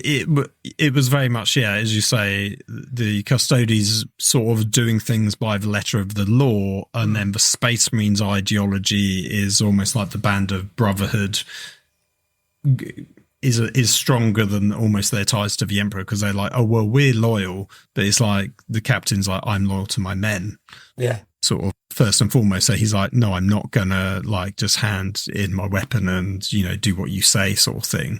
Yeah. Which is where the conflict sort of erupts from, basically. So that's the interesting thing though, right? Because if you've read or listened to the events of the Horus Heresy, and, the early books in the Horus Heresy, it was that brotherhood, that kind of communion, that whole thing that was used as the means of perverting the legions, right? The whole way that Erebus and the word bearers and with the lodges and stuff. Yes, with the lodges, the way they basically warped the sensibilities of the legions and created the wrinkles that led to the rebellions. Or rather the fall, as it were, was essentially as a result of the fact that they had created these opportunities via, kind of the bonds of brotherhood and hiding these ideas in secret kind of unions between brothers and stuff. And I thought that was a really sophisticated story in terms of talking about how it was that chaos actually managed to seed itself in the empire, the legions back in the day. It was very good kind of narrative, I felt, in terms of how they developed those ideas, for sure. That is true. No, there we go. 2 seconds, buddy. 2 seconds. Sure. So Illuminor Caesaras enters the picture. He was the person that made the biotransference of the Necrons possible, I think with the aid of the Catan at the time, though he sees this as a first step in bringing himself, and it was notably just himself, to his true form, that of a divine being made of pure energy. So he's got some high and mighty views of himself. He loves to... He's something of a big deal, though. I don't know if you've heard. I think he is, yeah. I mean, he's a cool model as well. Extraordinary model. One of the best. For sure, when it comes to Necrons, yeah. Without a doubt. So he loves to experiment on living organisms and sees humans as beneath him. Those who seem to possess any resilience to the silence interest him greatly and suffer the most to his bloody experiments. We then have a section called The Warden. So before departing to Ultramar, Guilliman had appointed Captain Messinius as Warden of the Nephilim sector. and given responsibility to bring it back under Imperial control. I guess a bit like how, Titus becomes Warden of Ultramar. He's based in the galactic southeast of the sector and outside of the anomaly, but soon finds himself under attack from an Orc invasion. So orcs are also in the picture in this sector of space. Then we get Warped Omens. So Orokan the Diviner was also in the Nephilim sector, but focused on more important and selfish reasons than that of the whim of the Silent King. Many of his recent prophecies had turned out to be false. He travelled back through his own timeline to hide this from other Necrons, but also to discover the reason behind it. So I guess in general, he's a time traveller, but also can predict the future. I don't know too much about his, what his deal is other than that. He's a timey-wimey guy, essentially, is his whole thing. That makes sense. He gets around. But stuff's clearly not working out for him at the moment. So he knows that there's a singular event that has caused a ripple of energies which shattered his prophecies. The trail has led him to the Nephilim sector, with suspicions falling on the Silent King's nodal matrix, which is just another term for all the pylons, basically. We've got then Vengeance Codified, which is the message sent out by the psychic choir to Sherist eventually reaches Gilliman, which is odd because it was sent to the Sanctus sector, which is where Terror is, isn't it? Not the Ultramar sector, unless I got the wrong end of the stick with that, or maybe they misspoke. I think that's correct, isn't it? The Sanctus sector is... Hang on.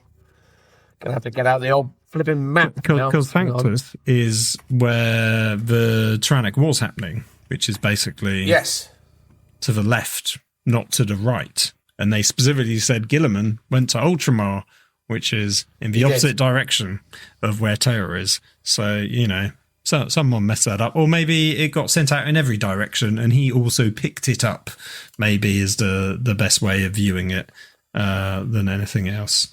But it gets to Gilliman. While he knew it would need his personal attention, he sent battle group Hephaestus with Indomitus Fleet, from Indomitus Fleet Primus ahead of him while he dealt with urgent matters, which is a very trivial way of saying I'm dealing with all these Nurgle stuff in the Plague Wars, because I assume that is what he's up to at the moment.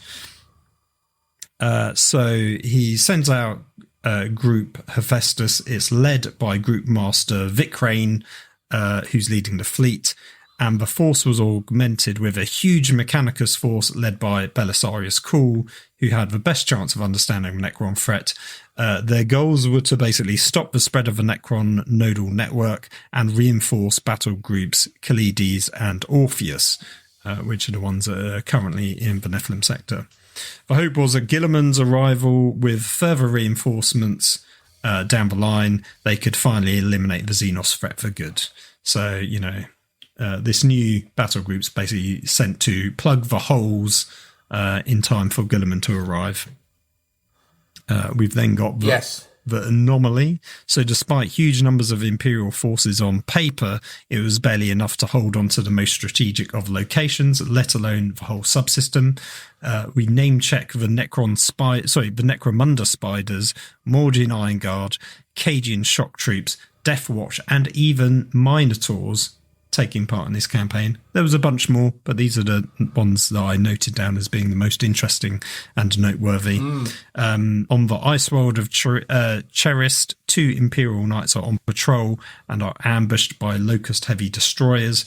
Despite their low ammo and suffering fatigue from the stillness, they still manage to easily slay the Necrons. That was a little narrative story that took 2 pages, and that is all that happened. So easy to summarise. We've then got it was a bit of a boring story, to be honest.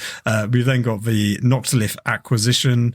So forewarned by the messages from Cherist, the battle group Hephaestion was able to mitigate some of the negative effects of the warp energies and navigators from the stillness. The dizzying array of tech priests within the battle group used experimentation and ancient artifacts from their forge worlds to deal with the issue. Some even replicated the choir that was on Cherist with banks of psychers.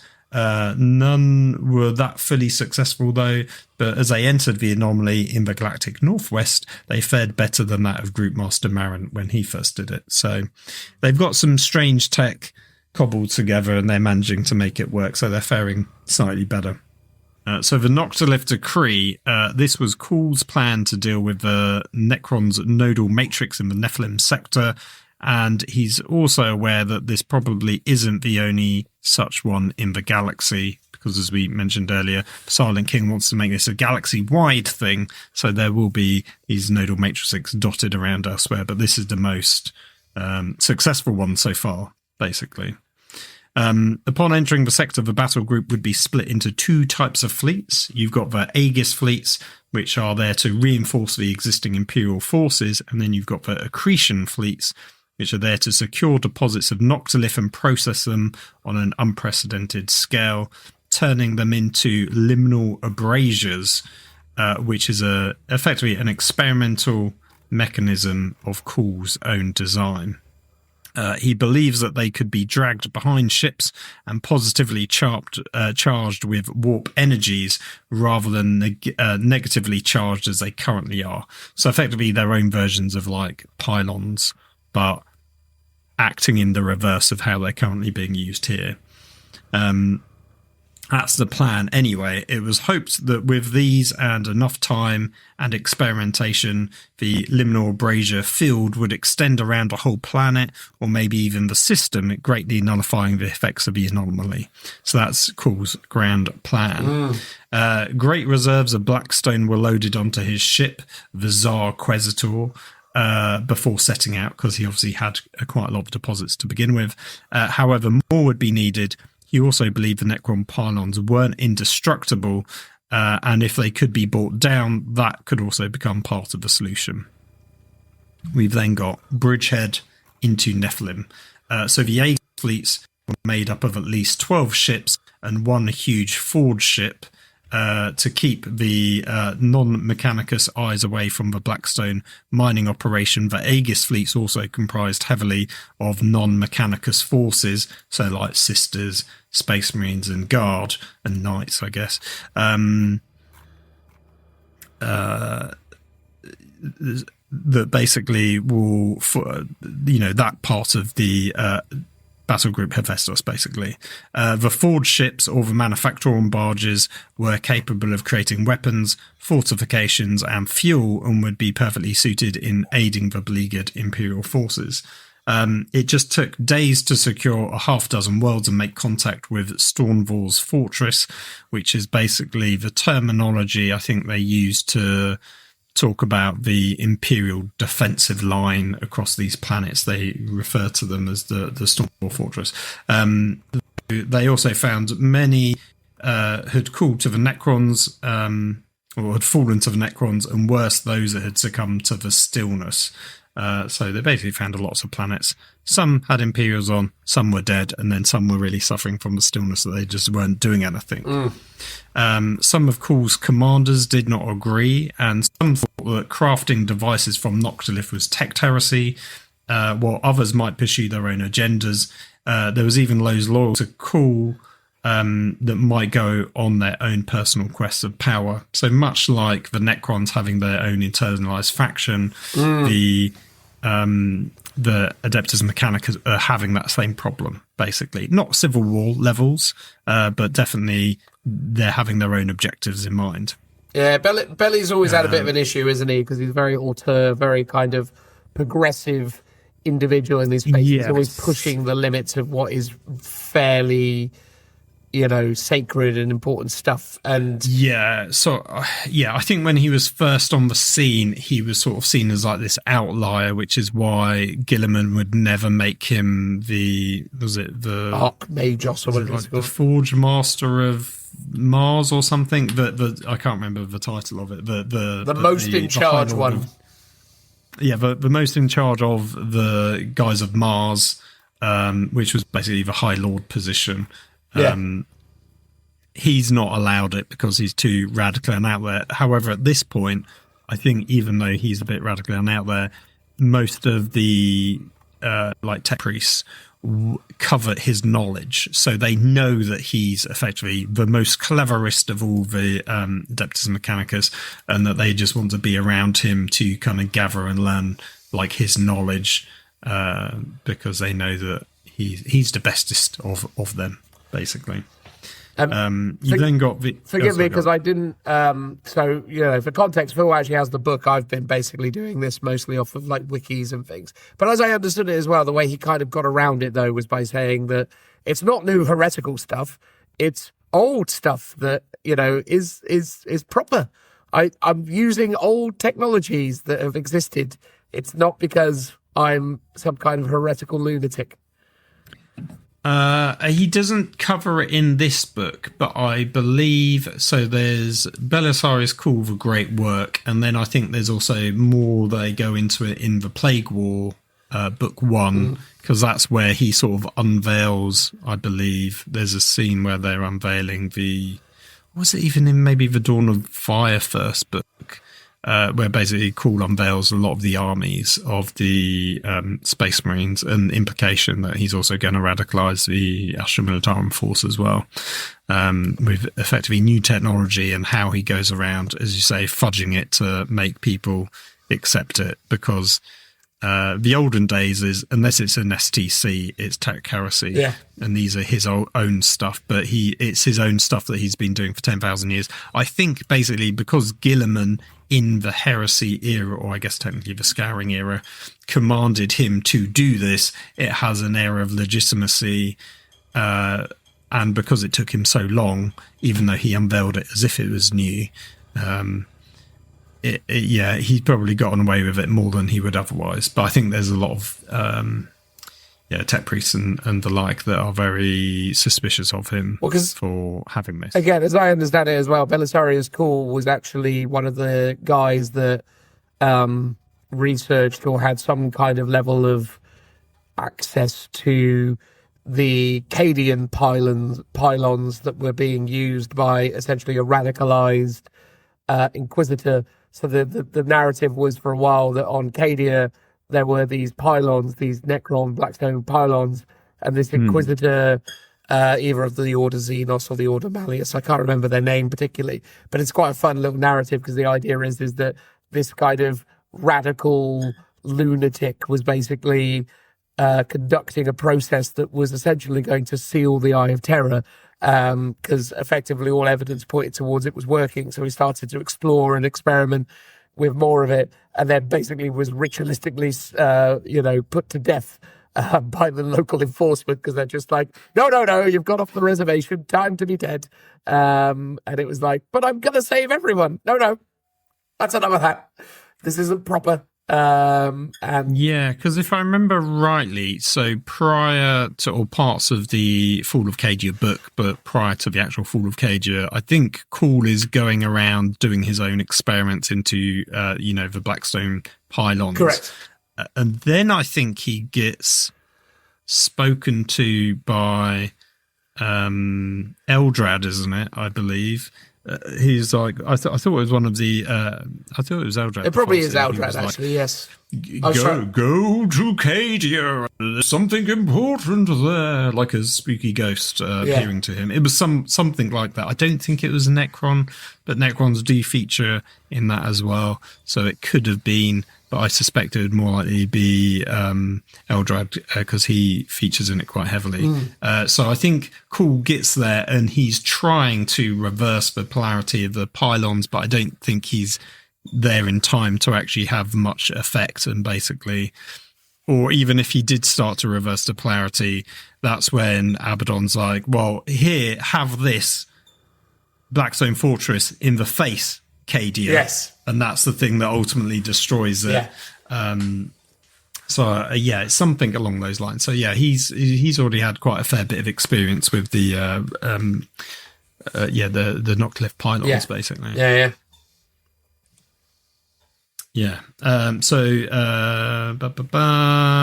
Acquisition at all costs. The accretion fleets comprise of large-scale ground attack forces of the Adeptus Mechanicus, because obviously we already pointed out Kuhl wanted to keep the Imperial eyes away from what the Mechanicus are doing in terms of collecting all the Noctilith. So these forces are just solely Mechanicus forces. Alongside, they contain all the mining machinery and engineers that they would need, and knight households who have pledged their allegiance to Mars.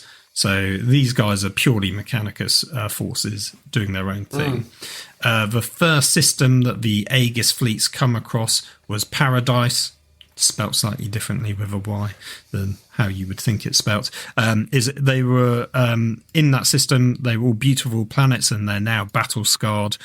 Tanks have formed defensive lines, and they're basically turned into stationary pillboxes because the fuel is so low, which, as we mentioned earlier, was an interesting thing about, they're talking about ammo and fuel being really low, but they're also accompanied by battle sisters and preachers to stave off the effects of the stillness. So you can see how the defenders are trying to cope with it by using people of faith to help protect everyone else. So it's like a combined arms force in the 40k sense, which is quite cool.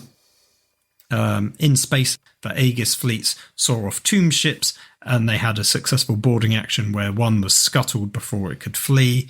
Great to see that boarding actions gets a reference, because that was a great system. Elsewhere, the Aegis fleets have been entirely wiped out by overwhelming Necron forces, while others are forced to withdraw from the planet they were trying to reinforce. Successful fleets, however, pour industrial assets onto the planet they're reinforcing, building fortresses, supplying fresh troops, and resupplying ammo and fuel. So basically, there's a broad spectrum of from success to failure and everything in between happening across all the systems with the Aegis fleets. We then get to the other big narrative man, Imotekh, the Stormlord. He is basically no fan of the Silent King and no desire to return to flesh, viewing the android form as the perfect vessel in which to conquer the galaxy. As Kuhl's forces enter the Nephilim anomaly, from one direction, Imotekh enters from the opposite, intent on destroying the nodal matrix. The Stormlords strike. So the mining efforts of the accretion fleets find themselves under fanatical attacks from Necrons. Some are on the brink of destruction before green light flares in the sky as Necrons are teleported away and the tomb ships in orbit leave for the system's edge. So there's like a sort of last minute, to midnight savior for the Imperial forces. They're embattled and the Necrons just teleport away, and they're like, well, why is this happening? But eventually Kuhl notices this pattern happening all across the Nephilim anomaly. Kuhl's also witnessed firsthand on Vertigus 2, where his forces were engaged with Necrons, only for new Necron forces with differing heraldry joining the fight, but these ones are ignoring the Imperial forces entirely and engaging the Necron force. Driving them back to their tombs below. With the Imperials now at an advantage, the new Necrons face eventual retreat through the Dolem Gate that was on the planet. It was clear that a civil war is happening for the Necrons within the Nephilim subsector. So this is, basically the Stormlord Imotekh fighting other Necrons that are loyal to the Silent King. That's quite interesting. It's a cool story, yeah. I do actually like the idea that Imotekh is definitely, not thrilled with the Silent King. One, because obviously he likes to be in charge, but also two, because, the idea that, he is much more in favour of these metal mods makes a lot of sense. And again, Imotekh has been one of those characters that has been awake and alive for a greater deal of time than the, Silent King at this point, and has probably come to really appreciate and actually kind of enjoy his, new form, and seeing its benefits, where obviously the Silent King is probably a little bit more dogmatic to a particular kind of credence or sort of idea that he wants to pursue. So, yeah, I think the Imotekh narrative is really interesting. It kind of mirrors certain kind of, narratives that they explored between Mortarion and Typhus, the idea of these kind of, entities that you would assert would need to kind of have, deference for the other, as it were. You would assume that Imotekh, the Stormlord, would essentially, need to bow down to the Silent King, but actually... Yeah, but they just don't get on. They just don't get on. And it's like, no, I know that you've got a big really old plinth, but I don't like you. Yeah, I sort of wish those kind of aspects had rules to convey on the tabletop, and I think in older editions, like maybe 6th and 7th edition, they probably would have. Yes, agreed. But nowadays it's like, oh no, it's the Necron force. So we want people to take whatever they want, even if it's these two effectively opposing forces within their own factions. Yeah, there's a few last little hangovers from older editions, such as like Black Templars can't take any form of librarian, for example. That is true. But they've done away with things like back in the day, you couldn't take any ethereals or any other kind of types of Creep mercenaries or various other things if you took fire. The 8 Farsight, there we go. Farsight. Yes. Yeah, no, that makes sense. So all that stuff was like fun and narrative once upon a time, but now there's just you gotta let them take everything. Yeah, I guess one of the closest ones to it is like not Fulgrim, what's his name, the Emperor's Children, Lucius. No, Fabius Bard. Oh yeah, like isn't really in an Emperor's Children army because he's sort of split off and he's part of main Chaos Space Marines, even though he was an Emperor's Children. Yeah, no, and that sort of delimiting that with an actual rule. But I think maybe that's just more of a historical precedence still being in there, and it makes sense. So yeah, anyway, that was. Yeah, it's interesting that it's there. It'd be good if it's in the game for these sorts of things, but I also understand Games Workshop's obsession about wanting to sell stuff to people that they wouldn't want to, because it is a feel bad to an extent, but I find narrative and storytelling within the rules much more interesting than making it up yourself. Agreed. And being self-imposed. Okay, well, we will carry on. In the Naidosh system, the Votan get their pretty much one and only name check. I think they maybe appear a second time, but this is the only time I think I wrote it down. They basically opportunistically raid Imperial worlds suffering from the stillness, basically thinking they will make better use of the resources, because they're like, these Imperials aren't really doing anything, so we'll have them and use it to better help ourselves out to defend against the Necrons. The realm is in turmoil, so by now all the pockets of the original battle groups have been encountered. This is by Call's battle groups. All the senior commanders, though, including Marin, have been killed. Marin is presumed to have been killed by something which fits the description of the Catan Shard of the Void Dragon. That is my own personal speculation, because it mentioned something with like living metal skin and hexagrammatic. Yeah, that's a Void Dragon. Something or other.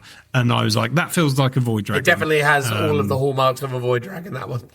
Yes, yeah. I did see there was, I can't remember the name, but there was another named Necron who's just like a little Necron guy who has what looks like these sort of hex shapes, but that is just like literally the teleportation device happening around him. And I was like, I don't think it's that. So I think he gets killed somehow by the Catan shard, which is kind of interesting.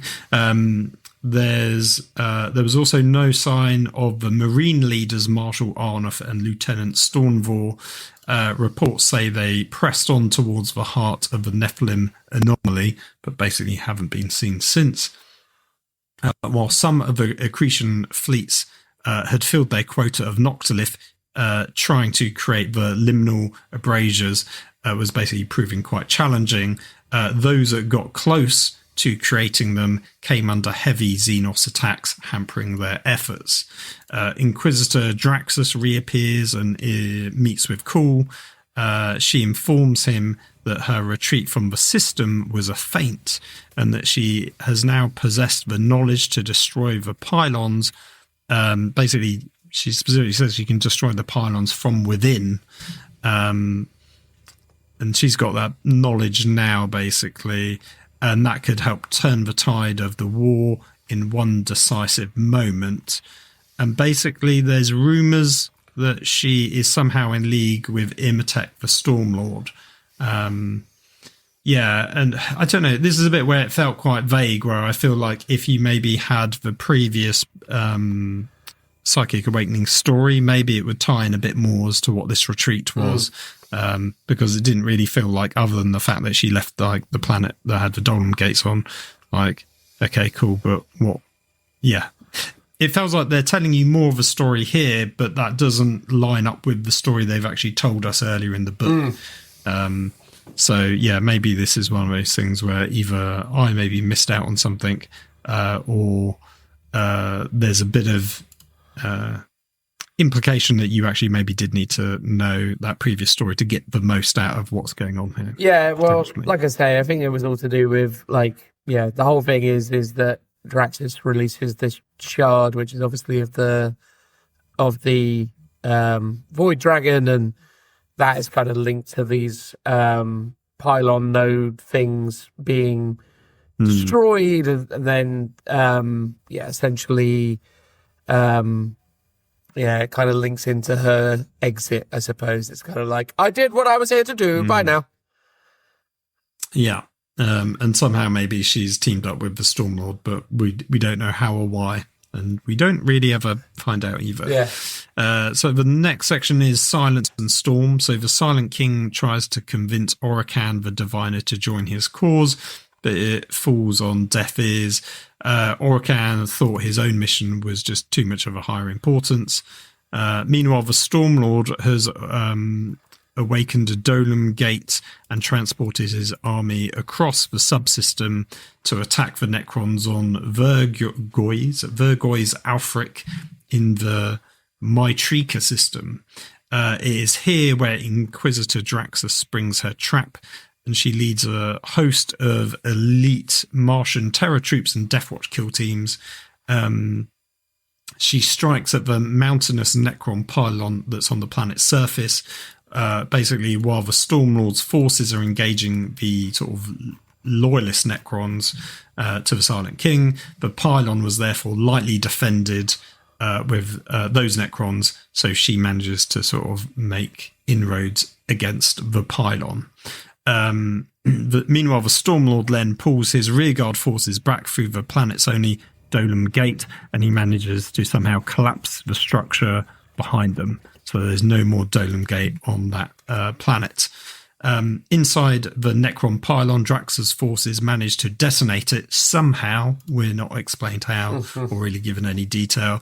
The destructive force, though, sees the planet crack to its very core, basically killing all the Necrons that are left on the planet, because their only escape was through the Dolmen Gate, which was destroyed by the Stormlord. So effectively, all the loyalist Necrons to the Silent King get wiped out and the planet's destroyed. Draxus miraculously or mysteriously survives. Again, we just don't know how. A somewhat too vague story for my liking in terms of how they presented Draxus's efforts, but I think they're trying to keep it mysterious and not tell you if she's like, you know, directly in league with the Stormlord or not. I don't know. Do better, Games Workshop, and actually come up with a story in that regard. So just tell us. Don't be mysterious. Meanwhile, the Overlord Akfamech commands his warriors and fighters in a battle against Imperial Guard and Space Marines. He finds the whole thing quite tiring. So this is another one of those, I think, narrative stories. Eventually, he receives a signal from the Triarch Praetorians that inform him the humans have committed an atrocity, which is basically the destruction of this planet. And basically, no mercy or restraint will be shown. Instead, his forces withdraw, and the Imperial forces think they've won. But meanwhile, Capatep, the Imotekh, who's a plasmancer, who's like Aphomech's sort of second in command. He now gets to use his experimental thermographic annihilators. Who knows what they are? Who knows? Killer weapons of some kind. Well, dangerous. But basically, originally they're discussing it, and he's like, no, we do things correct here. But now the order has been sent for like no mercy, basically. We've got fatal errors and arcana unleashed. So the destruction of the Vergoist pylon caused havoc across the nodal matrix. Everything from like explosions to faltering pylons to driving some Necrons mad that then joined the Destroyer cult. Illuminor Cazares was both infuriated but also impressed. The Silent King then issues a new decree that the humans had engaged in an act of grand sabotage and would no longer be subject to the codes of honourable combat, which is interesting that obviously Necrons have that to begin with, basically turning the war into an extermination, and no technology was off limits. So now we get into the real meat and potatoes of the battle, where they're like, yeah, we're going to start doing war crimes, guys. The war crimes are coming out. Before we were engaged in honourable Necron regulated combat. Everything was proper. Exactly. Where we just use the normal Gauze weapons that just disintegrate your body. Yeah. But now we're going to use the real harsh stuff. Yes. Which is interesting, because the normal Gauze weapons are pretty grim. To begin with. And they're not the only ones. So we've now got the Omnisar's gifts. So Khul's commanders were finding the construction of liminal abrasures difficult. Basically, they congratulate themselves, though, on the fact that even though that's not working, they all secretly brought with them on board their ships arcane and ancient weapons to fight the Necrons from their like home forge worlds. The fact that all the commanders had done this to such a degree that they had unwittingly amassed the greatest collection of ancient weapons of any Indomitus Crusade battle group, because clearly great minds think alike, and every tech priest or tech priest dominus was like, yeah, I need some ancient technology that's going to do some crazy stuff. You got to do it. You got to bring the crazy. Exactly. So in the Lenore system, Pharaon Tekkarik, he invades Sharith's neighbouring planet of Tarantis. He's intent on making it an example by unleashing her ancient war machines on the planet. In its defence, 2 Aegis fleets sped to Tarantis, ready to use their own cargo of ancient super weapons. And basically, the Pharaon basically wants to make it an example so Sharith can see the destruction that's going to happen to their neighbouring planet and know what's going to come to them. So one of the devices, which I think is one of the Adeptus Mechanicus devices, is known as the Ark of Oblivion. It's like this giant torpedo, and it unleashes such a devastating shockwave it manages to cripple 3 tomb ships completely. So from one torpedo, that's quite impressive. Yeah, pretty good game. In return, yeah, it's pretty good. I mean, if that was in Battlefleet Gothic, you would be impressed. In return, a trio of Necron technomandrites, known as the Eyes of the Void, use a shackled shard of Lash Udrar to power a swarm of thousands of canoptic constructs. The swarm shudders in and out of reality, devastating several Astra Militarum regiments on the planet before moving on to the Mechanicus landing site, which is where the reinforcements are meant to be coming. The swarm basically overruns the forces, and then the Skitarii turn upon... Oh, it turns them mad, sorry. Yes. It turns them mad. So it basically sends the Skitarii mad, and basically it means the Skitarii fight each other, basically. And then Manipulus Prime uses her ancient orb-like device in defense, because again, everyone's got their mad little devices and they're starting to all use them. It unleashes a bubble of ever-growing darkness which consumes all it touches. By the time the orb has expended its energies, a whole third of the planet's mass has been erased. So it's absolutely lethal. It's like, and it just keeps growing and then basically wipes out the majority of the planet. It basically leaves the planet tumbling out of orbit and the remaining forces desperately try to evacuate from what's left of the planet, which is not much. Hilarious. Yeah. It's pretty funny, isn't it? Yes. Well, the next section's titled Escalating Insanity, which I think is quite correct. So the mad war ensues across a whole subsystem with Necrons and Adeptus Mechanicus both unleashing devastating weapons upon each other.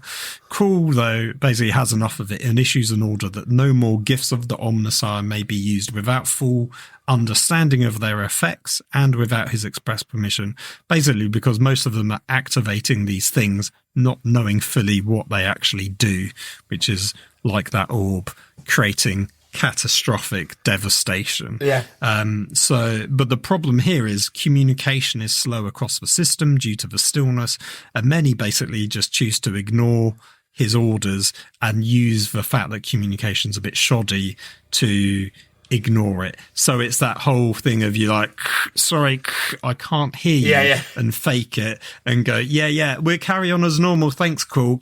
Yeah, and then, hang up on him, which is quite funny.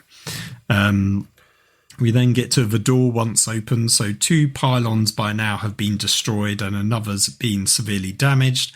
The Silent King knows he needs a decisive victory over the humans or the Stormlord to quell the dissenting voices in his court, which is interesting. It's like he's not, he's a big cheese, but, there could be a coup. I mean, he has unleashed the war crimes, doesn't he? I mean, the people tend to get a little bit hesitant once the war crimes. But I think it's that classic case of like you need a good win to boost morale and stuff like that. But there's winning and then there's winning. He ultimately decides he would make a move against the humans first, and then once they're eliminated, he could then turn his attention to the Stormlord because he thinks they're going to be the easier ones to deal with. All the dynasties take up arms against the human defended worlds, so cryptechs use their most powerful weapons regardless of the collateral damage. On Zeton 8 Hespus, 10 Catan shards are unleashed on the Imperial forces. Some Necron commanders use this opportunity to settle old grudges, though, expand their own empires, and some just are so mad that they just attack everyone. Amazing. Willy-nilly.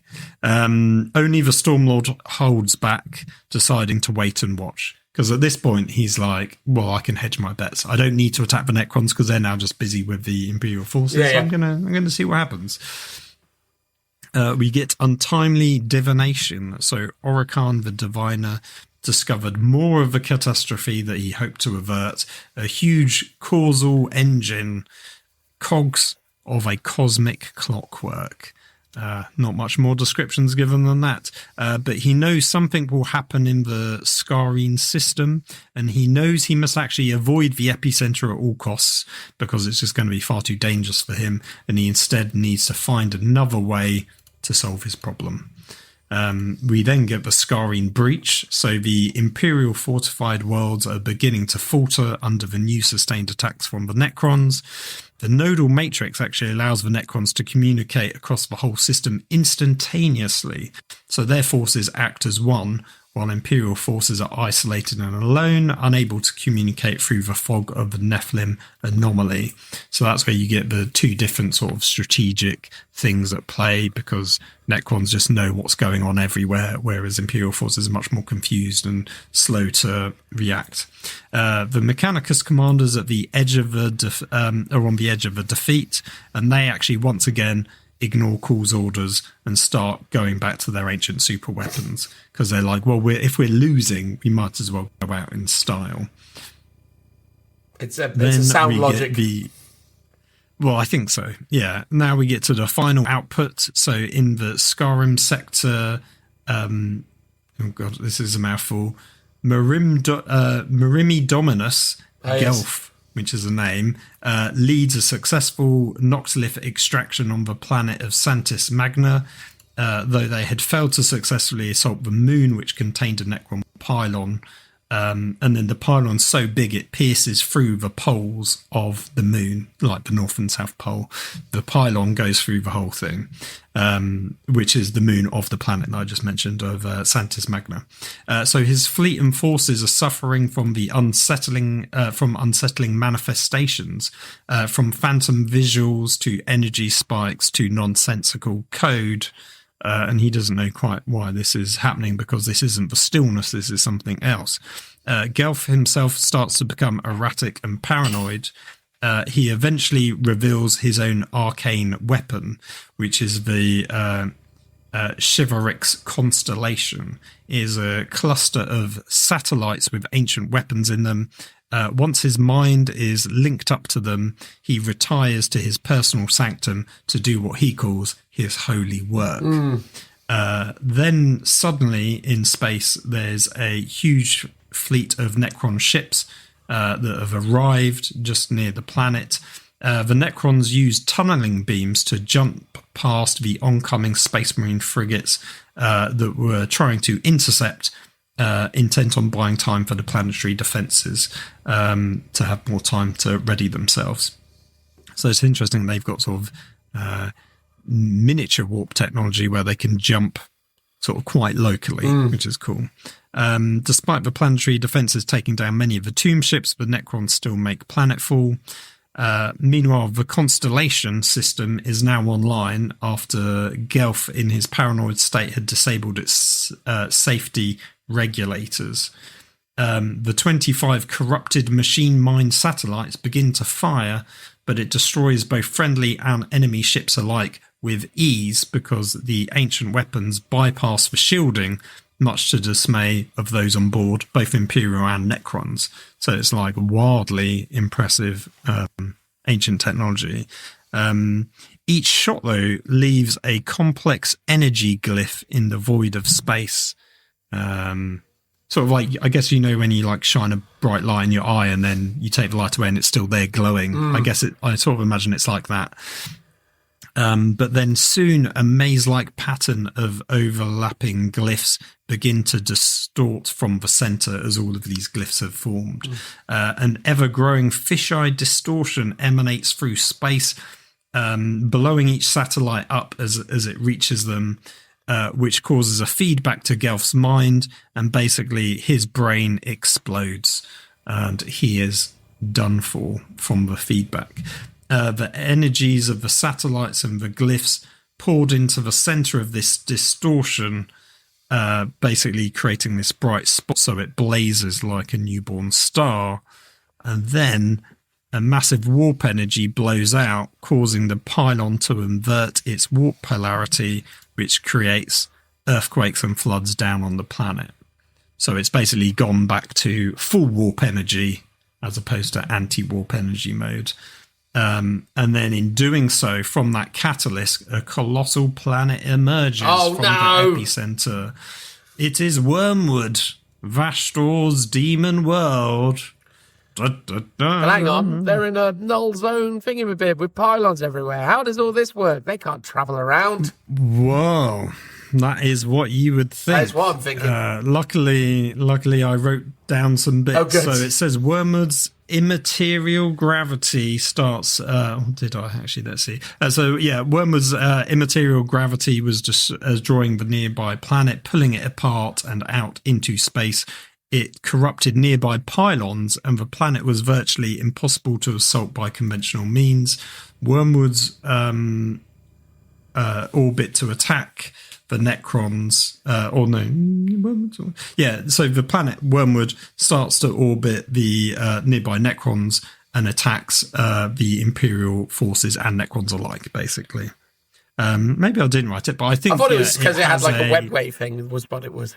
It's got like, I think it's called, it's like a webway tunneling thing. It like has a drill, but not an actual drill, and it just goes through, the warp. It has a way of doing it, basically. But also, I think it's so chaosly corrupting, it's clearly not affected by the energies. It's a bit like the Sisters with their faith, but it's a massive planet and it's super chaotic-y, basically. So I think that's why it's able to do what it wants. What's interesting is Vashtor can start to feel the empowerment of his worship across the system due to all the acts of technological destruction. So they're actually fueling him because he's like the Lord of Technology. He does love all that noise. Despite all of this, he knows his search has only just begun, and basically Chaos forces fly out from Wormwood to attack everyone. And then we've got a scarred and shattered realm. So from Kuhl's battle barge, he can see the war unfold across the system, though he's unable to efficiently manage it due to the Nephilim anomaly because he can't, communicate very quickly. He was also shocked at the level of destruction caused by his commanders against his express orders using the arcane technology. And however, the liminal abrasure prototype that he has is starting to show promise. Reports from the scarring system was worrying, and the Emperor's Tarot was showing chaos corruption everywhere. Reports indicate that Guilliman, though, was now on his way, leading the Indomitus Crusade fleet, the salvation him and his men needed. Which is interesting, because this is implying that in this time period, the Plague Wars has now finished. Or or at least the bit of the Plague Wars where Guilliman is actively involved, because I've only read the first book of Plague Wars. I would assume Guilliman's in all of them. He is, I thought. So, it'd be interesting to know how long the Plague Wars actually last for, because... An afternoon. Because this story reads as if, it's an amount of time, but you have no idea. Is it months? Is it years? Yeah, that is one of the things they consistently fail to get across is that, the timey-wimey of stuff is always a bit mad, because it always seems like all these events are getting resolved in an afternoon, like I say, and then you're like, oh. Yeah. So, I would put a date stamp on it, guys. Just let us work it out, or just be like, this event. Just construct the way that you write text in a way that implies the passing of time somehow. Yes, because this implies, Guilliman was off, opening his post or something, and it took no time at all. And now he's done his taxes. He can go off to fight a war. Yeah. So that's interesting. That so he's on his way. And then right at the very end, the Silent King and his cryptex were puzzled by how a huge surge of warp energy could occur within the nodal matrix, even though the nodal matrix is active. So this is your question, Dan. The Silent King had to divert forces from other war fronts to now deal with this new threat, which he obviously wasn't very happy about. He was already on the back foot, and now there's fresh attacks from the Stormlord, who has done waiting and is now pressing his advantage. If the humans could hold out a little longer, the Silent King knows that he would have to take up a much more defensive posture, because he's going to run out of momentum, basically. Likewise, he was aware but also confused by the rumour that Orokan the Diviner was now working in the council of the Stormlord. So those two key characters have teamed up. That is the end of the story. Oh. So the setup is Chaos arrives. Again, someone makes a fact of this shouldn't have happened because of the warp and the pylons, but it's happened anyway. The Silent King's fighting the Imperials and also the Stormlord, and the Stormlord has teamed up with Orokan the Diviner. Guilliman is due to arrive at some point in the future, which I guess will be whenever we will, have the next Crusade book of this, which presumably 11th edition at some point. So it's a good setup, basically. But who knows what the payoff will be. And it was exciting to hear that Vashtor and his planet would be here, because obviously he's assuming this space to find his, I think, the last key for the Ark to do his thing, whatever his super weapon is. is going to be here as well. So those two stories are going to tie in together, which is quite interesting. Yeah. I mean, essentially in summary, right? Like, Old Cool's got a bit of a hard time on his hands because he's basically got a bunch of crazy people working for him. But, at the end of the day, who doesn't like the idea of using massively devastating technologies if given the opportunity, right? You can blame him. Everyone loves a war crime. Everyone loves a war crime, apparently. Guilliman is preparing, to come back, or is coming back. Mm-hmm. So that's interesting. Vashtor is now there and causing a ruckus. Imotekh is obviously doing his rebellion. And,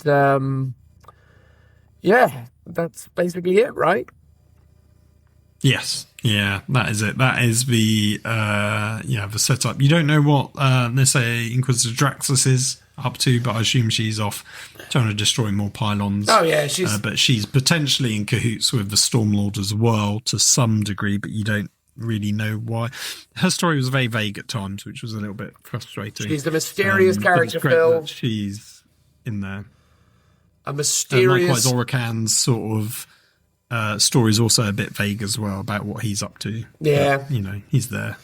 But yeah, on the whole, I think narratively as a series of events, you've gone to a weird part of space where everything's gone a bit topsy-turvy. People are all, monged out, as it were, and everything's a bit sort of weird. Yeah.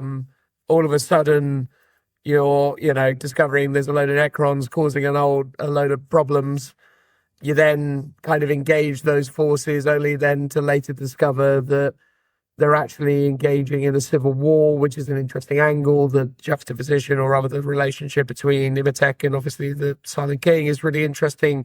So that whole thing is actually quite a fun narrative sequence, which I really appreciate. And then, in essence, I think there is some fun stuff in it. I think the whole kind of story of the pylons and this kind of desire to kind of, return Necrons to their fleshy form is an interesting idea. So, no, on the whole,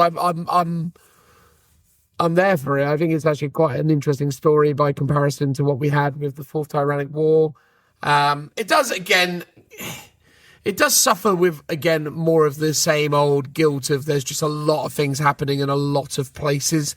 And yes, no, that's true. I think in terms of the number of characters is a fair bit, but for the most part, they're like named characters that have miniatures, with the exception of Marin and a bunch of like the commanders and the two spaceman captains who have disappeared, never to be seen again, but might also reappear at some points if you find out what they're up to. But because it's like named characters, not just all made up people for this sort of battle, it makes it a bit easier to keep on top of the main players at least. But as you say, there's a lot of different battle groups. So you got like the first one, then you got the reinforcement of it, and then as they're losing, then you've got Guilliman sending Belisarius Cawl along with his forces, and then you've got the very last part of Fleet Primus Hephaestion arriving at the very end. So you've got all these different layers of battle groups reinforcing after reinforcing. And they're all over the the system. So that bit is a little bit confusing, but it's not too bad, I would say. Whereas I felt like the Tyrannic War just felt a bit more all over the place in terms of this felt like there was a lot of stuff happening that was actually of interest, whereas it felt like there was a lot of stuff happening in the Tyrannic War, but a lot of it was inconsequential and not that interesting, I would say, would be the way I would view this story over that one.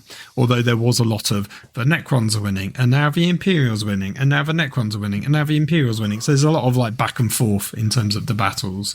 But they concentrate on a few planets occasionally, but it was quite a broad story, I would say.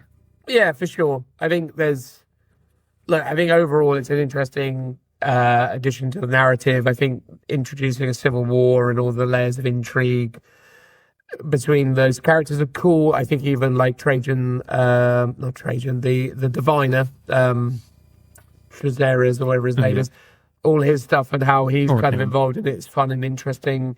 Yeah, it's just it's got elements to it that are really good, which is good. Is it told in the best way possible? Maybe not. Maybe they could have really kind of, dialed into some other bits and done it in a bit more detail, or lingered in some particular areas. But ultimately, yeah, it introduces some interesting narrative ideas and plants some fun seeds and creates opportunities for fun gameplay. So now, when you know that you're doing a Necron on Necron game, it's the forces of the Silent King against the forces of Imotekh the Stormlord, and that's an interesting kind of narrative element. And then, obviously there are other things that you can kind of explore and express within that space as well, which is fun. I think, there's opportunities for narrative gameplay around, having, maps and things that nullify psychic attacks or whatever, or turn them off entirely. I mean, in many ways, maybe that's why 10th edition more or less got rid of the psychic phase. Maybe it's the aggregating effects of the Pariah Nexus that has basically caused that whole phase to disappear. Maybe that would it. be something. Meta games.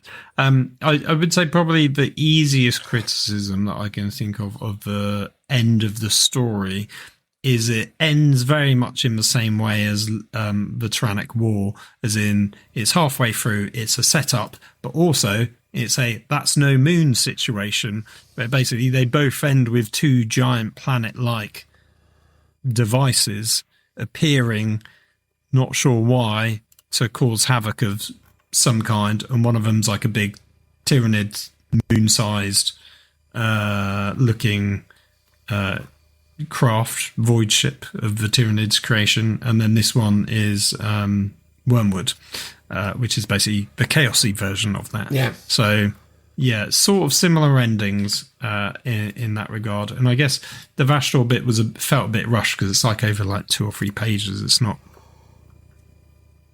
It doesn't really go into much detail, and you get no clue as to why they're there other than he's looking for something. So it doesn't advance the Arcs of Omen story whatsoever, other than the fact that this is where they are setting it up for the next book. So it's a bit of a tease, to be honest. It's like, oh yes, Vashtor, great, we're going to hear more about what he's up to. And it's like, not really. But I can sort of see why they've done that. But at least whenever they do this next Pariah Nexus, it will have Vashtor's future story in, which will be good, because I'd like to see it progress dramatically or wrap it up. I would like. Yeah, of course, that would be cool to see. But, ultimately, again, this is what they always do, because the idea is they want to create worlds and settings that you can play games of tabletop, war games upon, which, Yeah, and I don't necessarily mind that. So I don't mind, like, Armageddon and, to an extent, the Tyrannic War being these ever-living settings. But then it's a bit like that's what you used to have. So the point of Armageddon was it was a particular point in time, much like Siege of Rex. It was a point in time in a battle, and you can sort of play that out, and you can play that setting because it is perpetual, because the timeline doesn't move forward. What it feels like they might be doing here is doing both. They're giving you a perpetual setting and saying they're moving the plot forward, and they are at a potentially slow or ponderous pace, and they're never going to resolve them because they don't want to resolve them, because they want the Pariah Nexus to be a permanent setting that you can always play in. Maybe the Tyrannic War, maybe, the Necron Gauntlet. These are all settings that will be, the big settings for the next 20 years that they want to constantly dip in and out of, which is cool. But if you're going to progress the storyline, if you're going to progress the timeline forwards, I do want you to wrap up some of these stories and actually have an ending. It's almost like saying, we're going to do the Horus Heresy, but we're never going to get to the Siege of Terror. It's like, no, you've got to have the payoff eventually for these stories. This might be a long time. Yeah, I totally agree with you, mate. I think, given the way that they are trying to move the story forwards, it makes sense that you should maybe, move the story forwards, right? So, yeah. All right, cool. Well, there we go. That was us talking about Pariah Nexus. Overall, better than the fourth Tyrannic War or Tyrannic War. I think some interesting moments, but on the whole, flawed but interesting, I would say, is my overall, closing statement on that. Phil, anything you want to say before we say goodbye? It's got a good cover in terms of its Crusade cover artwork. It features a little Necron Titan that you can buy from Forge World in the background, I believe. Overall, much better than the Tyrannic War. If I was to rate Tyrannic War, let's say 2 out of 5, maybe. This is like a 4 out of 5. It's a lot better, I would say. Is it the best? We'll find out. Probably so far. Yeah. Well, the best out of these two, that's for sure. There we go. It's definitely better. It'd be interesting to see how it compares to the others. Our tallest dwarf has been crowned. Join us next time where we'll talk about something else. Cheers, everyone. Bye-bye. Bye-bye. Bye-bye. Bye.